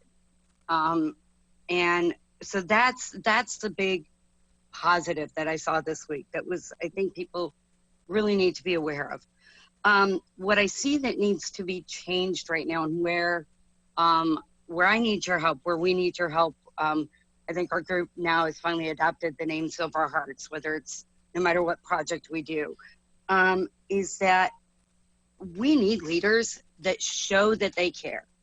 After 4 years here, I still repeatedly hear they don't care. We don't see them here. Diane, you're out. You know, I know when we do the big events, Diane's out, and I know Carol's been out, and we have people that come out. But the reality is post-COVID, and aside from those fun things, they are not seeing anybody. And I'll be honest, I'm leaving here in 2 weeks. I'm going over to Aspen Courts. My work will continue here, but we're losing the man on the ground kind of thing. So we have to figure that out. Right now, the big need is we're doing these food deliveries. Maybe we can work something out where city leaders are leading by example, where we do this safely with police officers so that because they can't be kind of out and about, like with that grant that was being provided, where there's something, because we have to create a dialogue. People are afraid of you guys. They're afraid of the police. They're afraid to file complaints against landlords still. And those are huge issues that can't be solved overnight. They can't be solved tonight. But I want to make you guys aware that these are still the glaring problems. Now, the flip side is after 4 years, we've been discussing this lately in our groups. We have seen a change. 4 years ago, when we started the work here, Jared, I think you'll remember, we would go door knocking and canvassing. Nobody would open their doors to us, right? It was like, who are you and what are you doing? I can send strangers. I sent teens out from a sheltered kind of campus church. It was mine, but still, they like never go into neighborhoods like this. I was stuck, back at Quest, sending them out. I could send them out without being afraid for them, even though, I'll be honest, we've had some situations lately where I'm nervous for me and my girls, and so are some of the residents. But we can do that now. We couldn't do that 4 years ago. But we've got to get better, and I would love to, I will outline this stuff in an email the next few days, but I would love a chance to be able to sit down now that I'm able to focus and devote the attention. But please know that the Silverwood residents, they care about their neighborhood. They care about each other, and they want to help each other. But it's hard to do that when, and I'm going to be point blank, when we have a whole massive new group of drug dealers living within 2 buildings, and people are scared again. And then you have the current environment where there's racial problems going on. And how do you manage this? Because I don't have the answers. And I've been asking the answers, or I've been asking the questions. But we have to make this safe again, because if it's not safe for the lower income, it's not going to be safe for the better part of the neighborhood. So thank you again, and I will definitely, hopefully we'll be in touch. Thank you, Giovanna. We appreciate it very much and look forward to hearing from you. Eric, did you have a quick question? Very, very quick. I think that what I have found is fist bump is a safe and acceptable alternative to shaking hands. Well, if we can let our officers know that, like I said, the gentleman he is a friend of mine. He was very cool about it when I reminded him, but at the same time, he's like, okay, that, it's tough for everybody right now, but I think in a neighborhood that depends so much on those interactions, these people, it was a little bit of a big deal at first. It may seem minor to you or me, but to him it wasn't. I mean, he had just been victimized. His home, his windows were broken. Yeah. So, but I will let people know, attempt to fist bump with the police and let them know when they come over here. So. Thank you, Giovanna. Okay, Brian Dunn, Lisa Tomlinson, and Austin Hoffman, I deeply apologize. We're gonna shift away from public input. I hope this is not going to be the last of these kinds of meetings, that we can probably look forward to many more. So I apologize that we didn't get to you guys tonight. If you had comments prepared, please email them to us and they will get in with the record. And we're gonna shift to a quick conversation with council. Just to illuminate that conversation, I know we're still in a pretty informal environment, just so everybody was aware. We were looking for us, the reason why Mary Alice and I put it on there was just to try and give us the opportunity to give some direction to staff or ourselves about what we want to do next, whether that's calling another meeting, whether that's considering another board, or if we want to quickly discuss any of the issues that were brought up tonight. This is the opportunity to do that. Looks like we probably got 20 more minutes till 10:30, so I will open first for any discussion items on anything that was brought up that we want to quickly discuss, and then we'll move to what can we do next. Any ideas on anything people want to bring up? I have one topic that I would like to bring up if no one else wants to go first. Okay, I'm not seeing any hands raised. And Chief Serfin, are you still with us? Did not go over panelists. Look. All right, you are still with us. Okay, yes, so this was an issue that has been brought up numerous times, and I think is worthwhile. And you have, I think, have discussed this in some brief length before, but about the redacted policies and about not having access to those. Three quick questions. One of which I already know the answer to, but we'll ask it so everybody can hear. Why are they redacted? Second question, does council have access to redacted policies? And third, does the CPRB have access to, not the redacted, but the full policies, I guess I should say. Why are they redacted? Does council have access to unredacted? Does CPRB have access to unredacted? So with regards to why they are redacted, there are several hundred pages of policies. I don't remember exactly when it was. It probably, it's been a few years ago when we wanted to put them all online before we'd get FOIAs for individual ones. And we decided this is horribly inefficient. Let's put them all online. And that was a few years ago. FOIA does allow for exemptions. And there are considerations with regards to tactical or police techniques that we wouldn't necessarily want everyone to know, as it might compromise an operation. So that was why it was divvied up among staff, and people had tried to, so of the several hundred pages, I want to say there's 25 or 26 exemptions in the documents. With regards to the CPRB or council having full access to those particular things, I've never been asked that question, and I don't know that I have a solid answer for you right now. And that's 100% honest there. So I tend to think yes, unless somebody in legal tells me otherwise. So that's, I guess, my answer to those three points. Okay. Any follow-up from fellow council members on redaction topic? Bill Brown and then Dennis. Well, not so much on redaction, but on the use of force policy. I know that it's policy for Urbana to follow the de-escalation continuum that you showed us, but there's nothing. The word de-escalation isn't in the use of force policy. Would you be willing to put in a strong de-escalation clause in the use of force policy? Absolutely. As a matter of fact, when we had this most recent event and we looked at that, we had already, a couple of months ago, Deputy Chief Searles had said, some of the policies have been launched over the course of back in 15, I think that was everything was touched. And some of them are still from 2015. And so we had already started some reviewing some of these, and all the lieutenants get certain ones.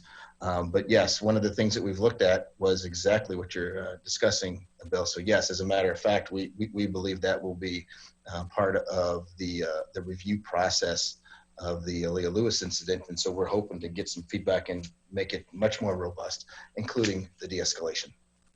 Okay, yeah, I think it'd be good if people have good examples from other policies of how de-escalation can be incorporated in the use of force, and make it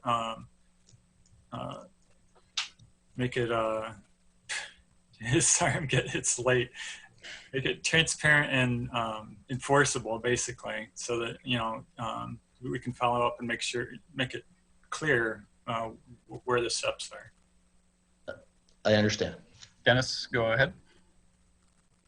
Sure, I'd like to encourage the chief to make the police policy available to certainly the CPRB and to the council members. I don't want to microanalyze everything that happens, but there are issues that it would be wise for us to be more aware of about how the procedures evolve and what the chain of command becomes when certain issues are happening. So did you say that they were actually online? Are they accessible online? There. Yes. The policies. So yes. They're unredacted online if one would take the time to go find it. Is that correct? No, so what was online is the 100 pages or whatever it ends up being with redactions. So I see. That's what's online. I see. Okay. Thanks. Did you have another comment, Dennis? Well, yeah. The other thing I want to say is that I would encourage us to re-examine the need for SROs in the public schools. I think, if there needs to be security, perhaps the school district should be hiring a security guard and not employing the police department. I think we ought to have a conversation about that. Thanks, Dennis. Any other quick comments on existing issues from council members? I had one more, Dennis, and I'll go right back to you. Chief, we've often circled around this, but can you explain a little bit about how policy is set within the UPD, if it's a combination of what the mayor wants and what's common practice and all of that? Just briefly, how does policy set, and does council have a role in that? So the policies are set, and as a matter of fact, I suppose one might say they were inherited over time. And the setting of those changes with best practices. We take input from different resources, the International Association of Chiefs of Police. I think most of the council is aware of the Lexipol product that we currently use, and then we do take input from council. As a matter of fact, the TASER policy, when that was implemented several years ago, was quite an effort from multiple pieces of input and from different places. So there's room, I guess, for everyone to be at the table. We will clearly try to make sure, though, that we are again defaulting to some of those best practices and some of the trainings that come from some of the organizations that are in this kind of work. But there's clearly room for more than one voice there. Thank you, Chief. Dennis, one more, and then Eric, and then let's discuss next steps. Sure. So we've had, as it was Sarah Nixon who had commented about her concern. I think she was the person who asked us to please look into the independent reviews of the independent reviewer, Hillard Heinz, where we haven't we haven't signed a contract with that individual yet, or have we? Have we already signed that? Have we agreed that that's going to be the appropriate agency to lead the independent review? It does bring a concern, I think, forward that, if we have this independent review, is this person, do they have any kind of record or recommendation from the NAACP or the ACLU or any other agency that would be of interest to us to know about? I see the mayor has jumped on. Yeah. Mayor, did you want to? Let's know. We had several interviews with this firm, and I was impressed with the breadth of their experience and their ability to do the job. And we emphasized, number one, it was important to be able to evaluate our internal policies and the actions of the officers related to those policies, which is the basis of the review.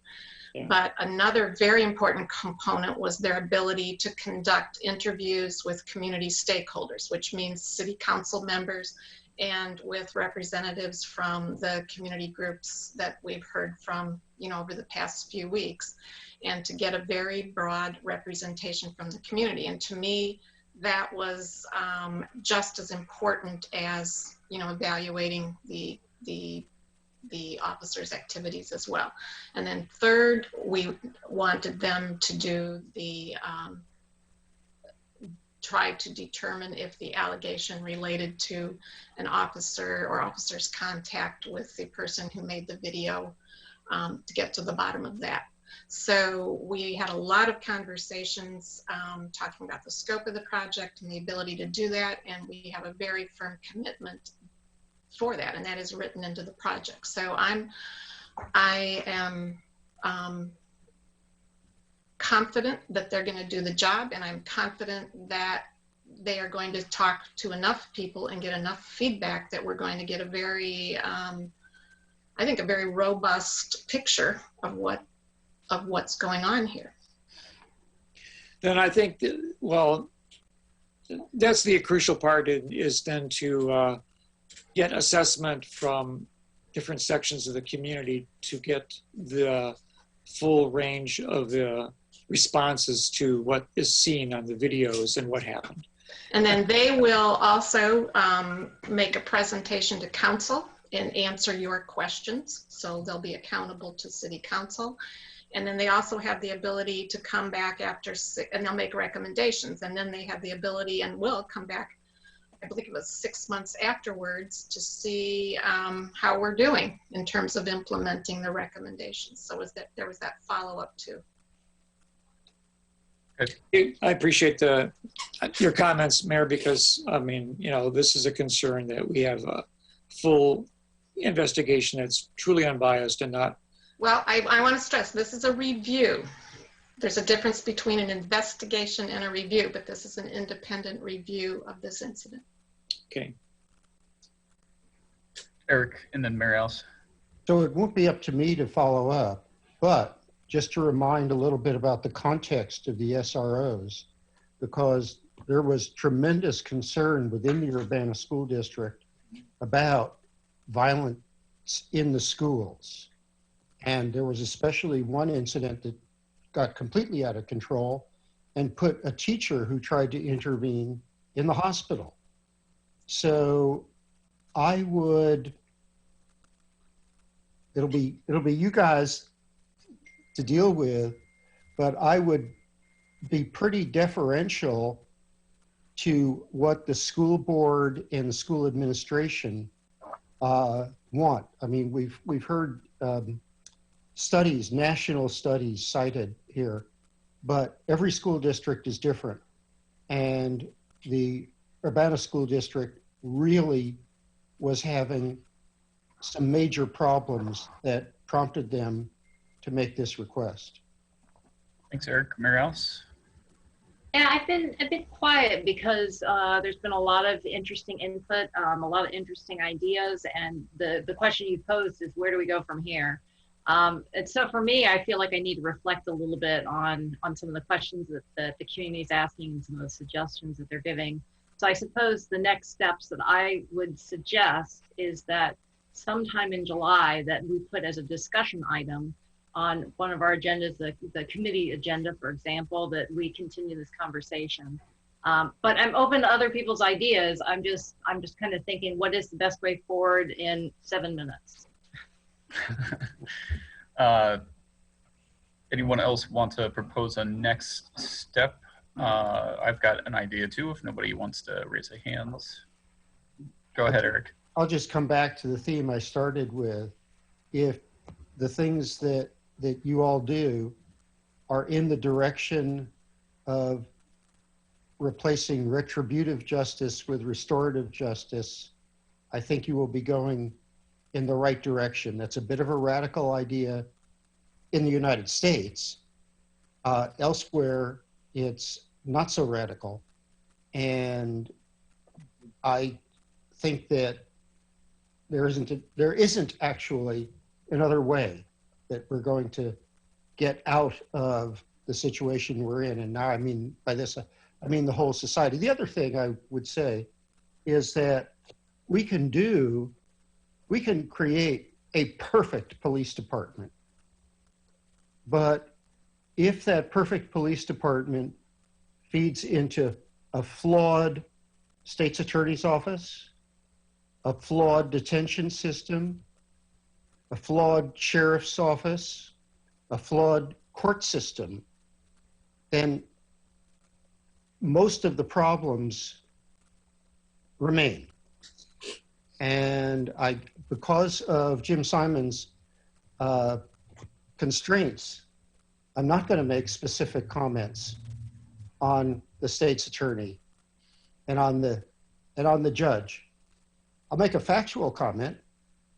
This judge was the prosecuting attorney who would not prosecute the white young man who assaulted my son. And now he's a judge, but I'm glad he's going to retire. And so I think somehow, whatever we do with police, we also have to, somehow the community has to reach out to these other aspects of the problem. Thanks, Eric. Bill Colbert. You're muted, Bill. Yeah, I was getting there. I had to get my mouse and then unclick. So, yeah, I guess next steps. I guess I want us as a council to keep an open mind. I think that we need to weigh all voices and kind of understand where people are coming from. I think there's been a lot of very loud voices from one side. I think there's a lot of other voices that, for whatever reason, aren't being as vocal. Those voices are the ones who wholeheartedly get great service out of Urbana PD, who wholeheartedly appreciate what they do and how they do it. Once again, going back to my original comments, there's always room for improvement, and I'm looking for that improvement. But just tonight, there was innuendo that there was an entire city on the East Coast that just disbanded their police department. Well, that wasn't really the case. There was another side to it that wasn't really originally explained in the presentation. There was mention of the Parkland, Florida school resource officer. There was a case being made that we should get rid of SROs because there's officers who don't respond. Well, I can guarantee you no good cop likes a bad cop. And that young lady was saying that her comments were data driven. Well, the data is that cop was charged for failing to do his job. That's the data. The entire law enforcement community in the nation looked down on that guy because he failed to act. And there was kids that died because he failed to go into the building. I don't know one cop, not one, who would do exactly what he did. Everybody that I've ever talked to in 35 years in this business would go in that building to save those kids. Further, the militarization of police. We hear that a lot.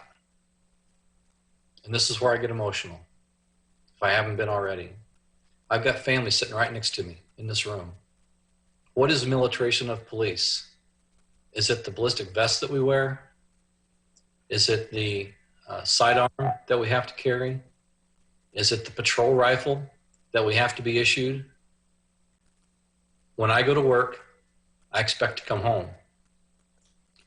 She expects me to come home. Every police officer that goes to work wants to come home safely. And the only reason that police departments have the equipment that they have is so they can safely resolve an incident for not only the police officer, but for more importantly, the victims and the suspects. And we can talk equipment by equipment by equipment, whether it's an armored vehicle, whether it's the ballistic vest, whether it's a patrol rifle. There's lots of equipment that people want to group as the militarization of the police. So we just need to keep that in mind. Also, there was a mention that Urbana police have openly worked with ICE. Once again, a loaded innuendo. There's a law, it's called the Illinois Trust Act. It was enacted in 2017. All Illinois police departments are abided by, have to abide by that. And basically it says, we as police officers in the state of Illinois cannot participate with ICE if the only action that ICE has is an immigration status. Okay, now if ICE comes to us as a police force and they're trying to enforce a criminal warrant, they're acting as police, then police officers are not only allowed, they're almost mandated to help because there are other police, right? But there's no police department in the state of Illinois that should be just simply helping ICE on immigration status. That just doesn't happen. And the person who brought that, Bill, can I stop you for 1 second? I'm so sorry, but it is 10:29 and I have no idea if the rule of 10:30 applies. Because it does apply. Okay, so can I just make a motion for 10 more minutes? I'll second it. Okay, thank you. Sorry, I just wanted to make sure we weren't illegal. We have to do a voice vote. Oh, I don't know if anyone from the clerk's office I missed about a whole, the last part of what Bill said because my computer froze. Okay. Well, I don't know that I could replicate it. It was a one and done. Sorry. So we have to have a roll call for every vote, and we don't have anyone from the clerk's office here. So we will have to You conduct your own vote. I'm happy to call roll for you. Okay. Thank you. Yeah.